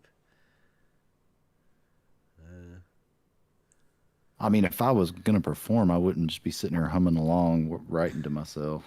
But yeah, it should sound... I would think it would sound pretty good streaming through to YouTube.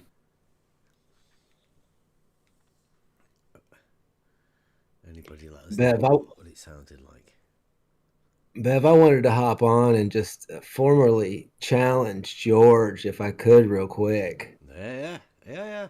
He's listening. Yeah, I think so. I'd like to challenge George to anytime that he sees me in chat or in the comment section, or if he could just ignore me, or if he wants to take the easy way out, if he could just block me, that'd be cool too. But that's the challenge. That's the challenge. Yeah, I like it. He'll never do it. He'll never get it. He'll never win. But You know, I care about these people. Yeah.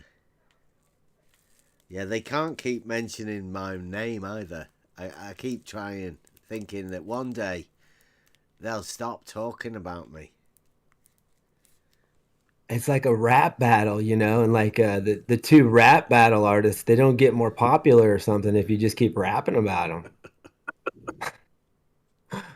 That's the whole mentality of that cult or clan or whatever they are, you know. They're a group of like-minded parasites.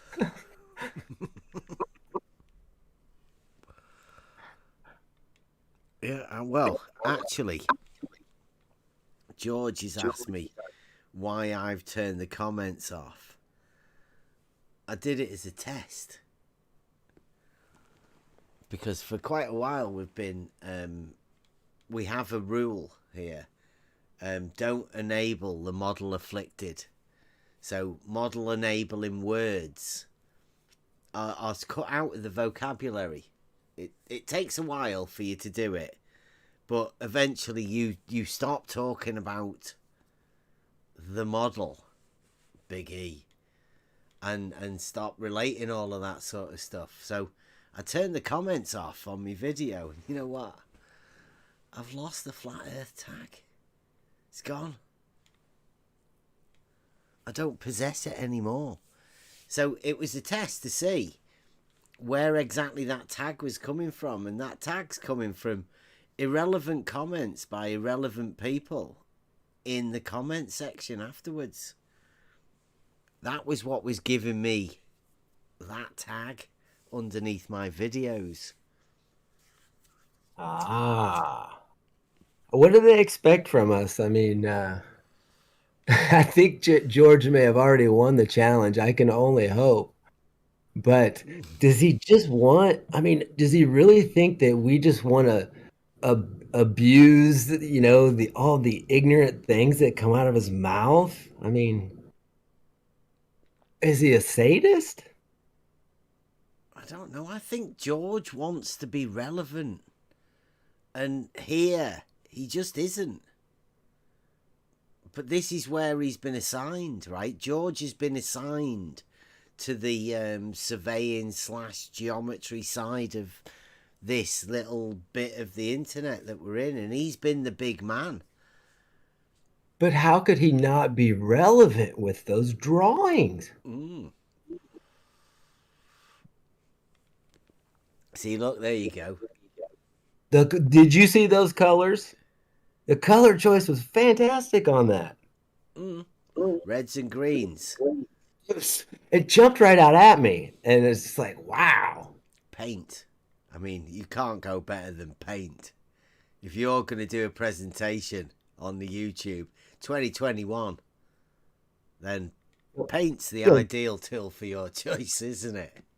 Well, I mean, we all know that we really want to be whiteboarded, but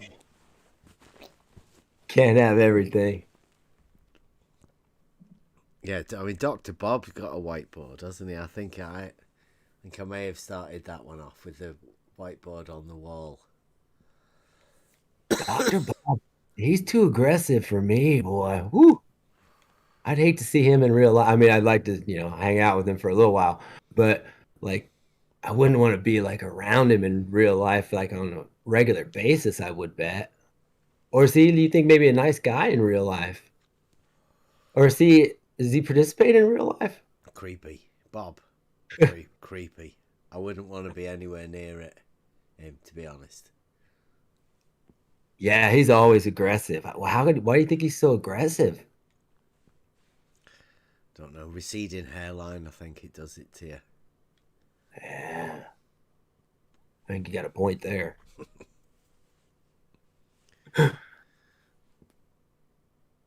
Anyway, sorry to interrupt. Hopefully I won't see George ever again. No problem. Well, yeah, I think George will be going for a bit now.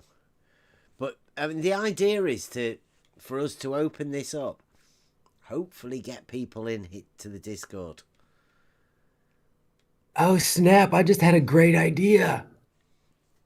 Cool. If George took the challenge and succeeded, can he get Sean to do it? Sean doesn't come around anymore. He comes around my comment section every time I post a video. Yeah. I mean, we're cool like that. Sean, we wanted Sean to come and help us show us the Polaris challenge. I stand with. There's tons of meat on that bone that he's not joined in with yet. There's loads of people that they haven't, like George and all of that. They can't delve into the proper parts of the geometry around any of the arguments that they've got because they get too scared. They run off. Next level server. All meat all the time.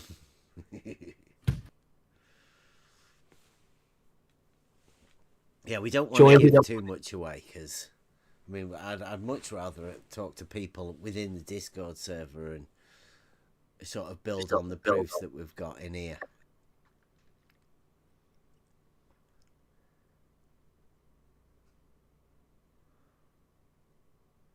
Somebody...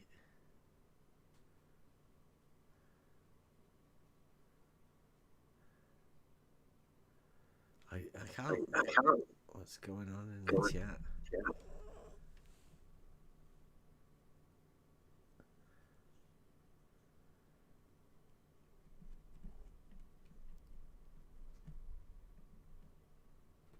George says he's...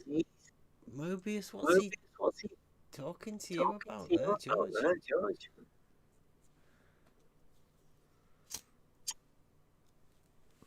What's that?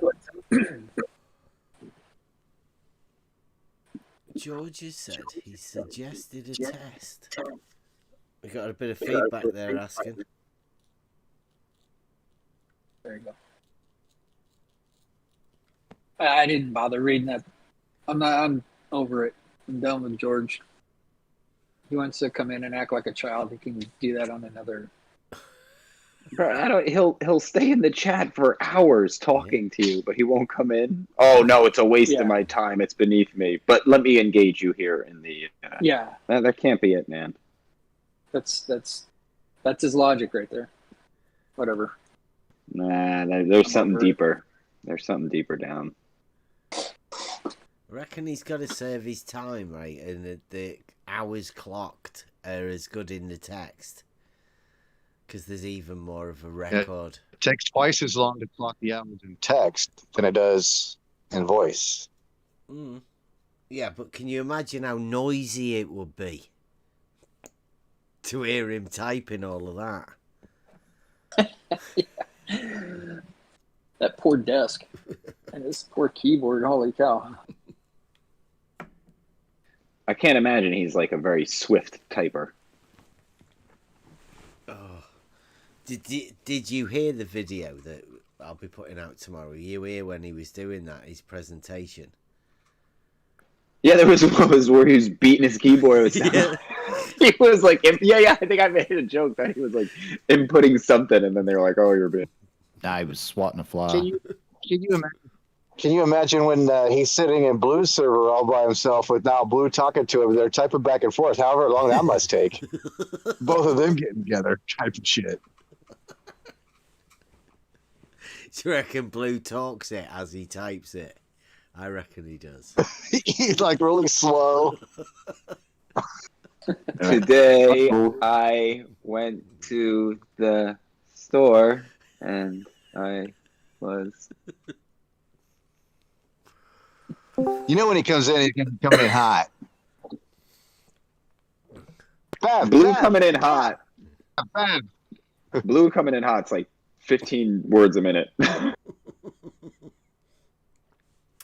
George has said he's had his time. He's been assigned to the text chat trolls.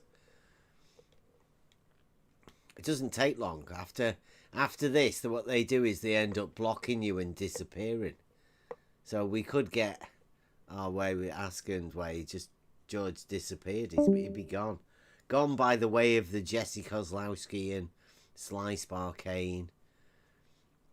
All of those people that tried to enter the geometric surveying argument soundly had to have left. B-ball's Oh, next. remember Wolfie? Oh, Wolfie, that was another one. He's gone. Yeah. Yeah, the Wolf Pack did have a bit of a go for a bit, but they've had to leave, all of them.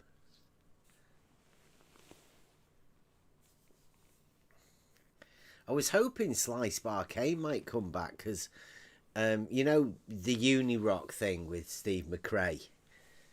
Well, Slice Arcane got involved in that, and they said that they were going to put, you know, the Go Fraud me's.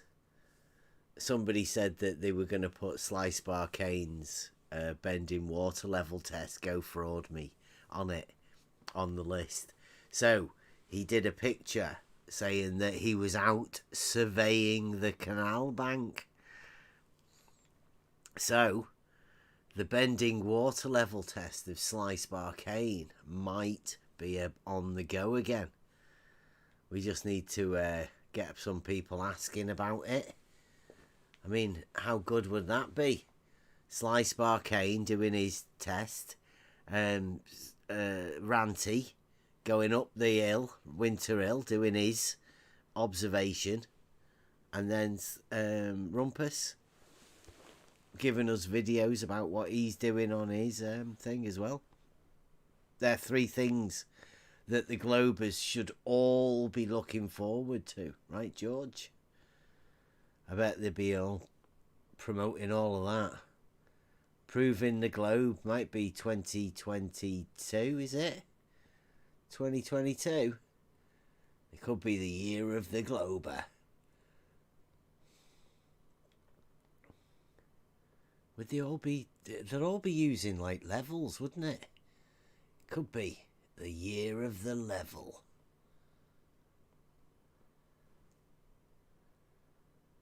Do you reckon we could key that up for the end of the year? Should we start building it up now? 2022. The year of the level, I'm calling it. Predicting it. Number 1. Globe Earth proof. No, Ranty's not going to go up the hill. We said that. We tried to do our best to get Ranty to go up the hill. Okay, we went out a couple of weekends ago to go and get some pictures. We went out to go and get Ranty up the hill. We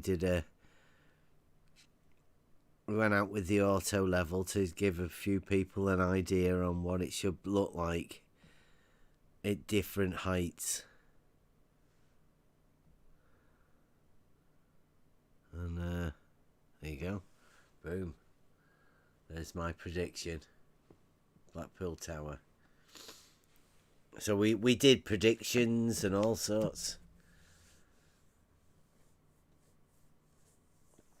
But Ranty still didn't go up the hill.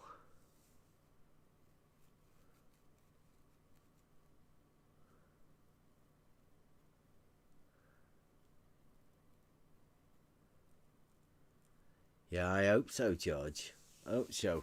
We might be able to build up all the way up to that.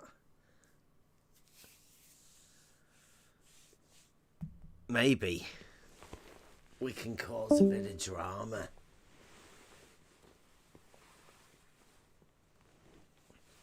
Maybe we can hype up all of the Globe proofs that will be coming up soon.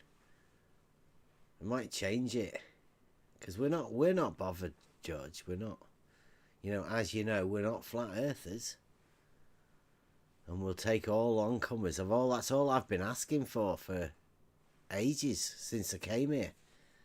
Just the methods that the Globers have for determining curvature of level. How would you prove that? That's all I've been after. That's all we stuck on as well. Only as a basic argument to see how dishonest people are.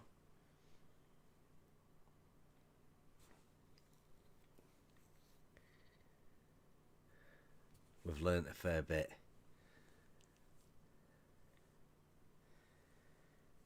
I think it's one of the best arguments you can have. SE's going to explain how it's done when he has his thing with Babs tomorrow night, hopefully, over at Earth Awakening's channel. SE versus Babs, aka moon gazing he is over there, I think. And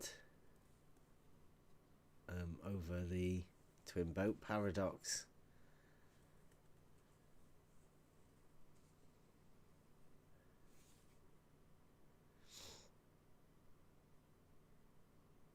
Well, I know you got a sneak peek, but you haven't heard the drums and you haven't heard the verse.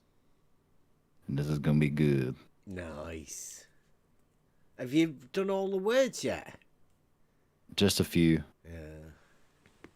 That's why I was working on a melody earlier when I didn't realize I was muted, so I don't have it nailed down yet. I don't even have the full melody.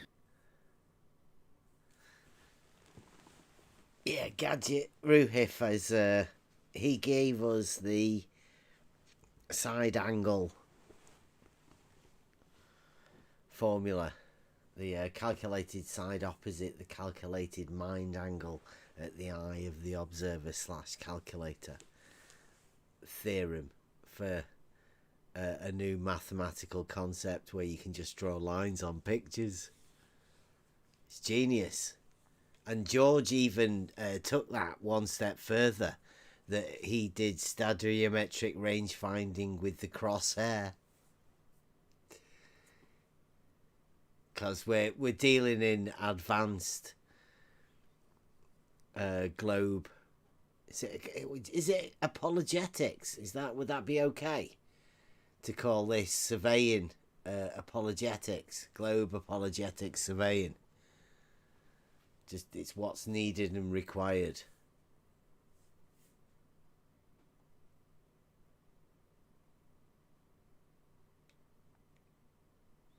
Would that be accurate? I don't know.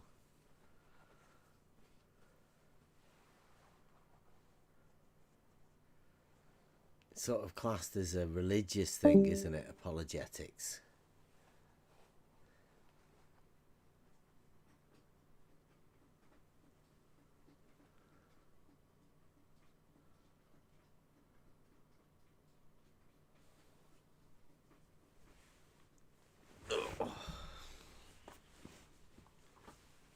Oh, 11:37.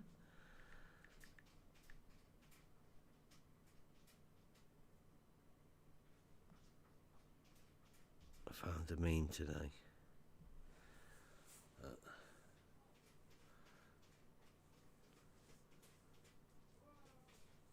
Never try to destroy someone's life with a lie when yours could be destroyed by the truth.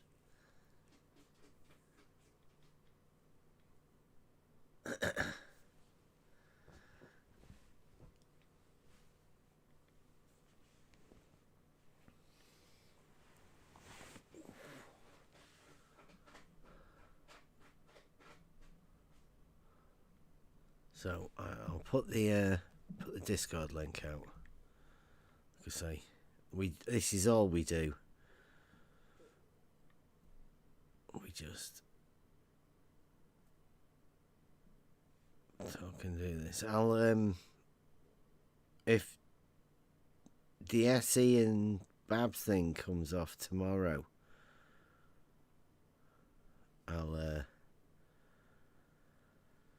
go live and put that on. Otherwise, I'm going to sign off. Pop in anytime.